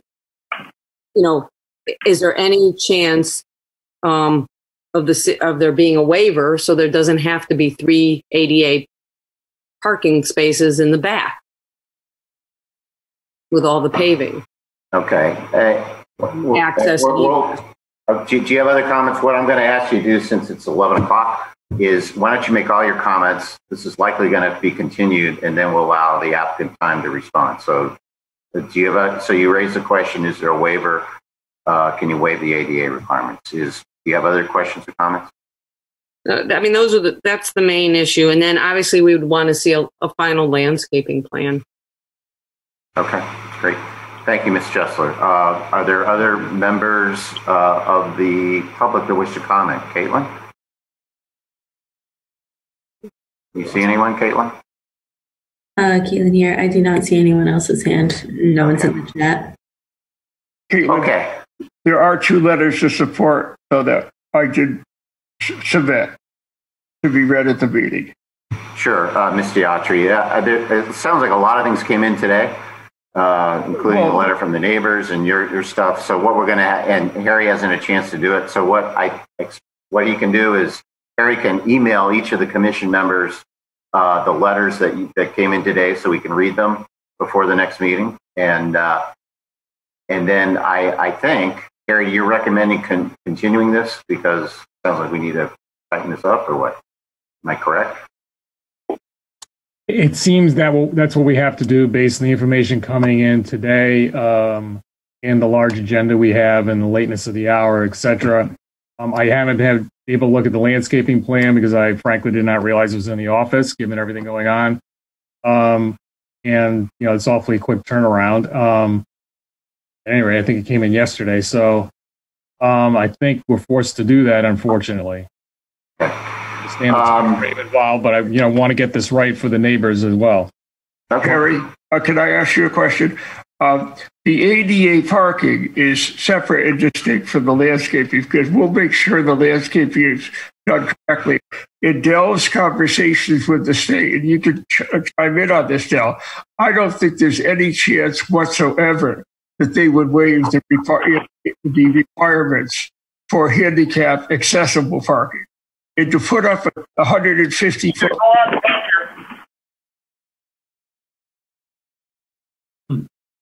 Chuck Anderson, Chair. Mr. Diatri, I think lost you. Can't hear you anymore. Okay, I think are there any? I need you to go out and get your print. Is there any further comments? I think we're going to continue this here. You suggest to the next meeting? Yes, it will be continued. Okay. That could be, taken up again at the next meeting. Yes. Right, and the emails and whatever that Mr. Dotcher has referred to, you can send that out so we will have those and review those for the next meeting. Yes. Any other questions, comments from commission members? Or the applicant? Looks like the applicant is I think muted now, but I think that's Mr. Mandel. I think you're not muted. Are you okay?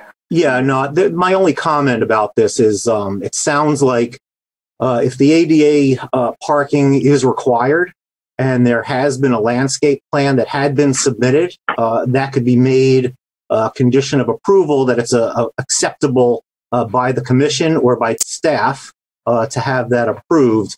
This project has been delayed over and over again, and I don't know how many times this commission can plow the same field. It just seems it's been a long time. You have a long agenda, and one of the reasons that you have these long agendas is because every nuance is just, like I said, just talked about. And I believe that the commission is very familiar with this project.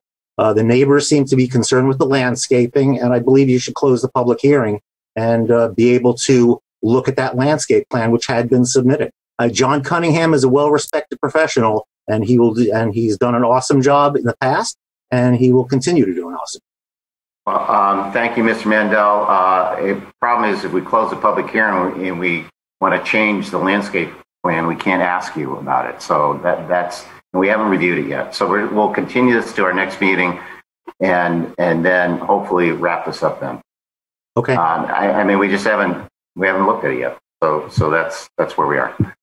So with that, we'll continue item number 7 to our October 15th meeting. And thank you very much. Okay. Good night. Good night. That brings us to minutes. We have 2 sets of minutes of our September 10th and September 17th minutes. And we'll start with September 10th. Someone will make and they were sent out. Someone want to make a motion for I don't know if there are any changes. Anyone want to make a motion to approve the September 10th minutes?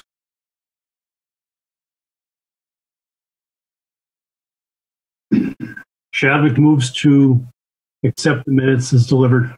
Okay, so Joe Chadwick moves to approve the September 10th minutes. Is there a second? Second. Second by Marcy. Any further discussion? All in favor? John Lust, you in favor?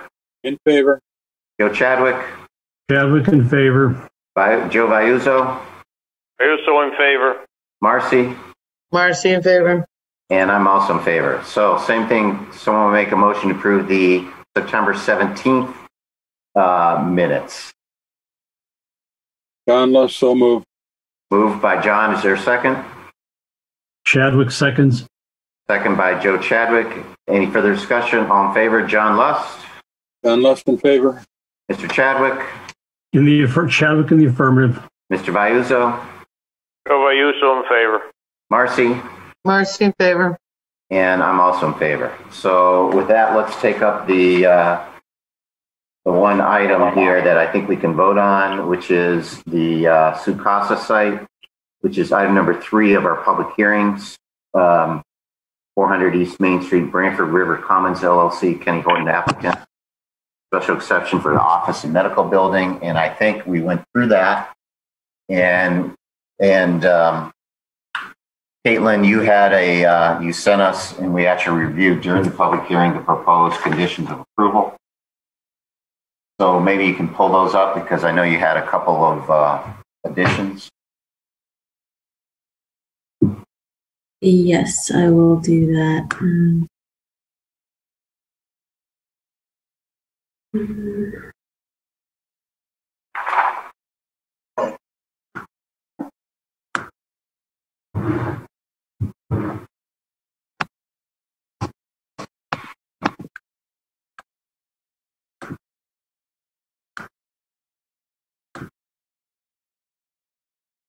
Caitlin here. So I read through all the conditions, and just as a reminder, unless you want me to go over them in their entirety again.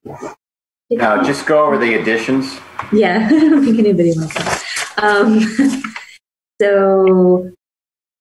There's addition to number 5, we're adding E, which is the landscaping plan shall be amended to clearly depict the location and number of each proposed tree, shrub, or ground cover.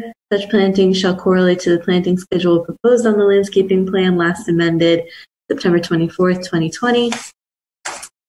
And I think that was actually... I'm on 8. What's that? On 8? Oh, yeah. And so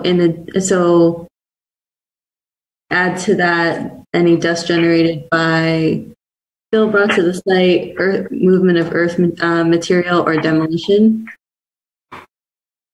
on site. So dust controls will be implemented for those 3 things instead of just 2.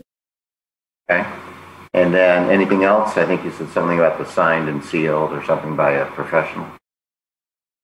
I did. You're good, Chuck. I'm not on it. And then I didn't completely formulate this, but all the landscaping plan shall be stamped and sealed by a landscape architect, and all the civil engineering plans should be stamped and sealed by a licensed or professional engineer. Okay. Would that be 5F? 8. So it's done before a permit's issued? Yeah, let's do that. So instead of being number 11, we're going to add it under 5 as letter F. Okay.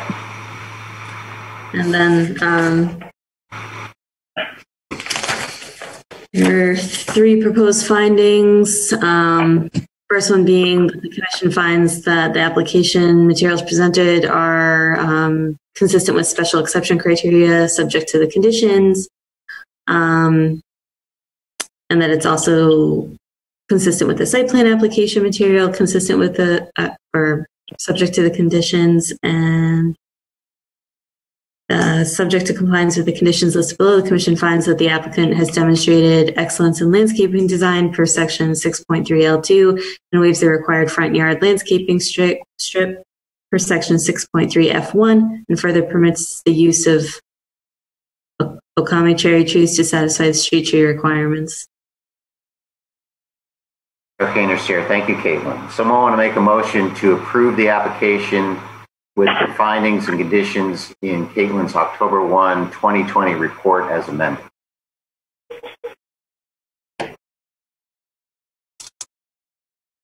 Chadwick moves to accept. Motion made to approve by Mr. Chadwick. Is there a second? Joe Vayuso seconds. Second by Joe. Any further discussion? All in favor? John? John Lust, you in favor? John Lust in favor. Chadwick, you in favor? Joe Chadwick's in favor. Joe Vayuso? Joe Vayuso in favor. Marcy Pelusi? Marcy in favor. And Chair is also in favor. Okay, so congratulations. That brings us into other items on our agenda, which is under old business. Tidal basin, we have 2 tidal basin. The proposal is we're not going to talk about that. My suggestion is we talk about tidal basin after we finish the public hearing for Anchor Reef. We talk about them both at the same time. Maybe possibly have a special meeting for that rather than try to do it separately, because they're sort of intermixed. The issues are related. A lot of the public comments are the same. Implications of one could apply to another. We're close to being done, hopefully. I think we're going to wrap up with E1, and so we can just discuss those separately. Does that sound okay with everyone? Great idea, Chuck. Joe Vayuso. Okay, great. Okay, so we'll pass on, we'll table Tidal Basin, which is 1 and 2, and then there's Landing, which is the site plan. Item number 4, statewide development, 41 Branford Road. I understand that's been withdrawn. Is that correct? That is correct. Okay. Item number 5, a special exception for Queech, where we have a public hearing scheduled for our next meeting on the 15th, so nothing due on that. And then the Metro zoning amendment, that's also scheduled for the 15th. That was referred to, I believe, by the applicant during the presentation. That brings us then to new business. And we have a number of new business items. Cherry Hill Estates, that's the Sterling Ridge. I think their approval lapsed, so they're just coming in for a new approval of what was previously approved. And what do you recommend for a public hearing date for that hearing? We'd recommend the 15th, Harry Smith Town Planner. We have another 11 o'clock meeting, I know. So on the 15th. Well, we're piling up here. This is probably at least double the normal load here, unfortunately. Yeah. Item number 2, special exception garage renovation to a dwelling unit. You recommend? This was subject to a variance. We're recommending the 15th also. Okay.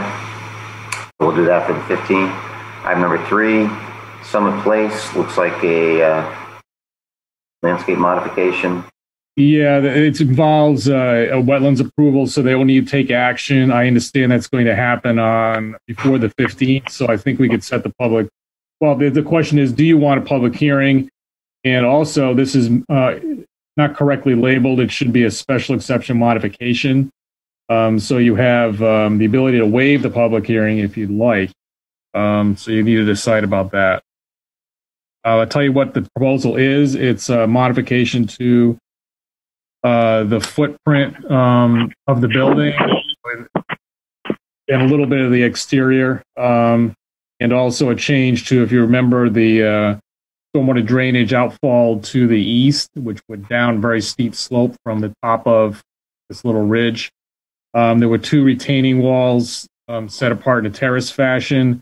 Some landscaped area between the walls that may or may not have some kind of stormwater management function, and a discharge into a sedimentation basin.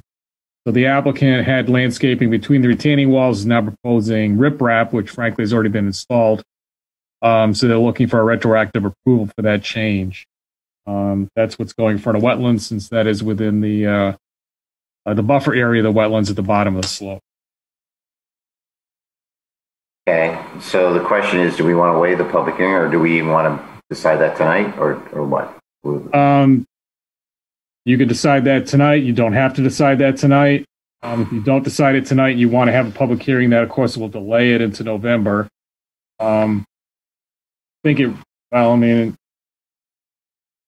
Without the landscaping changes and the changes down in the retaining wall, I was going to consider doing it administratively because it's just a very small adjustment to the footprint of the building.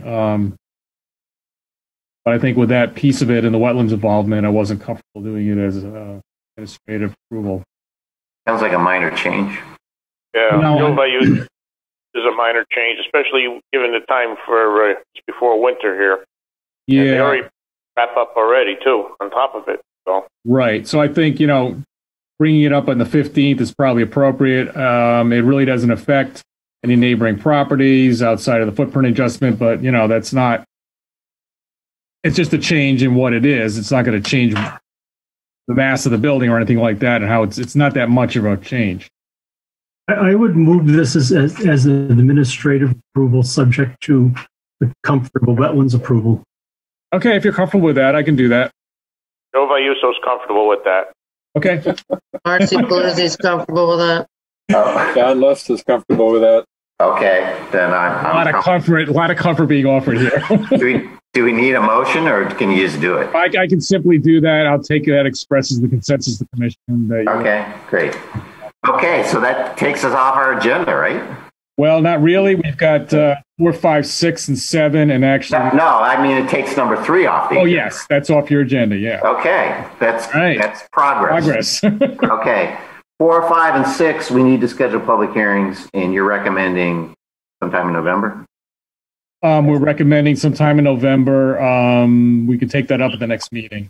Okay. And then 7? 7 is, I understand, the previously approved application that can be approved lapsed. So we're recommending the 15th. Okay. Caitlin here. We also have one more thing to add. And yeah, I guess we're balancing it out.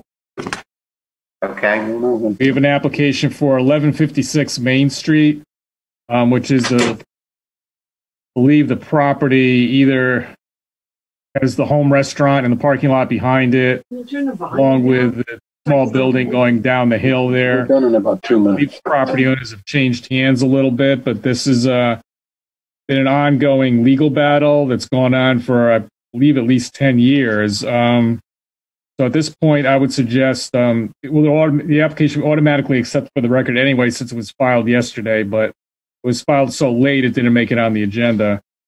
And we can take up when to set public hearing if one is really needed next meeting. Okay. Let this lie for a while.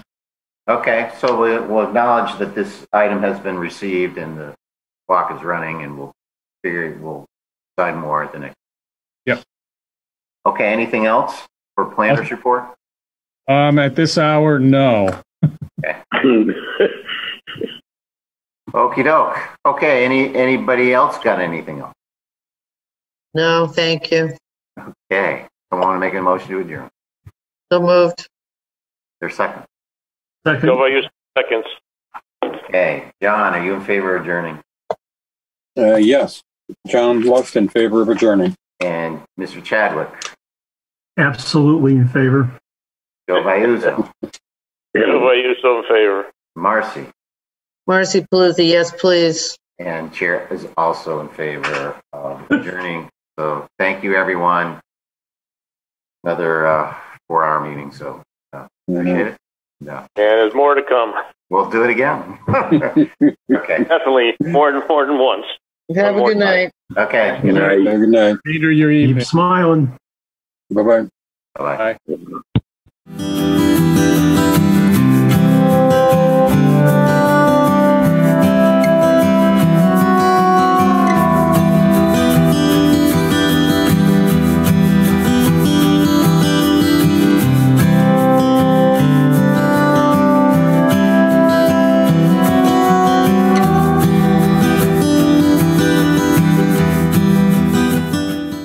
This program was brought to you in part through the support of the Town of Branford. Watch town meetings and other videos on demand at BranfordTV.org.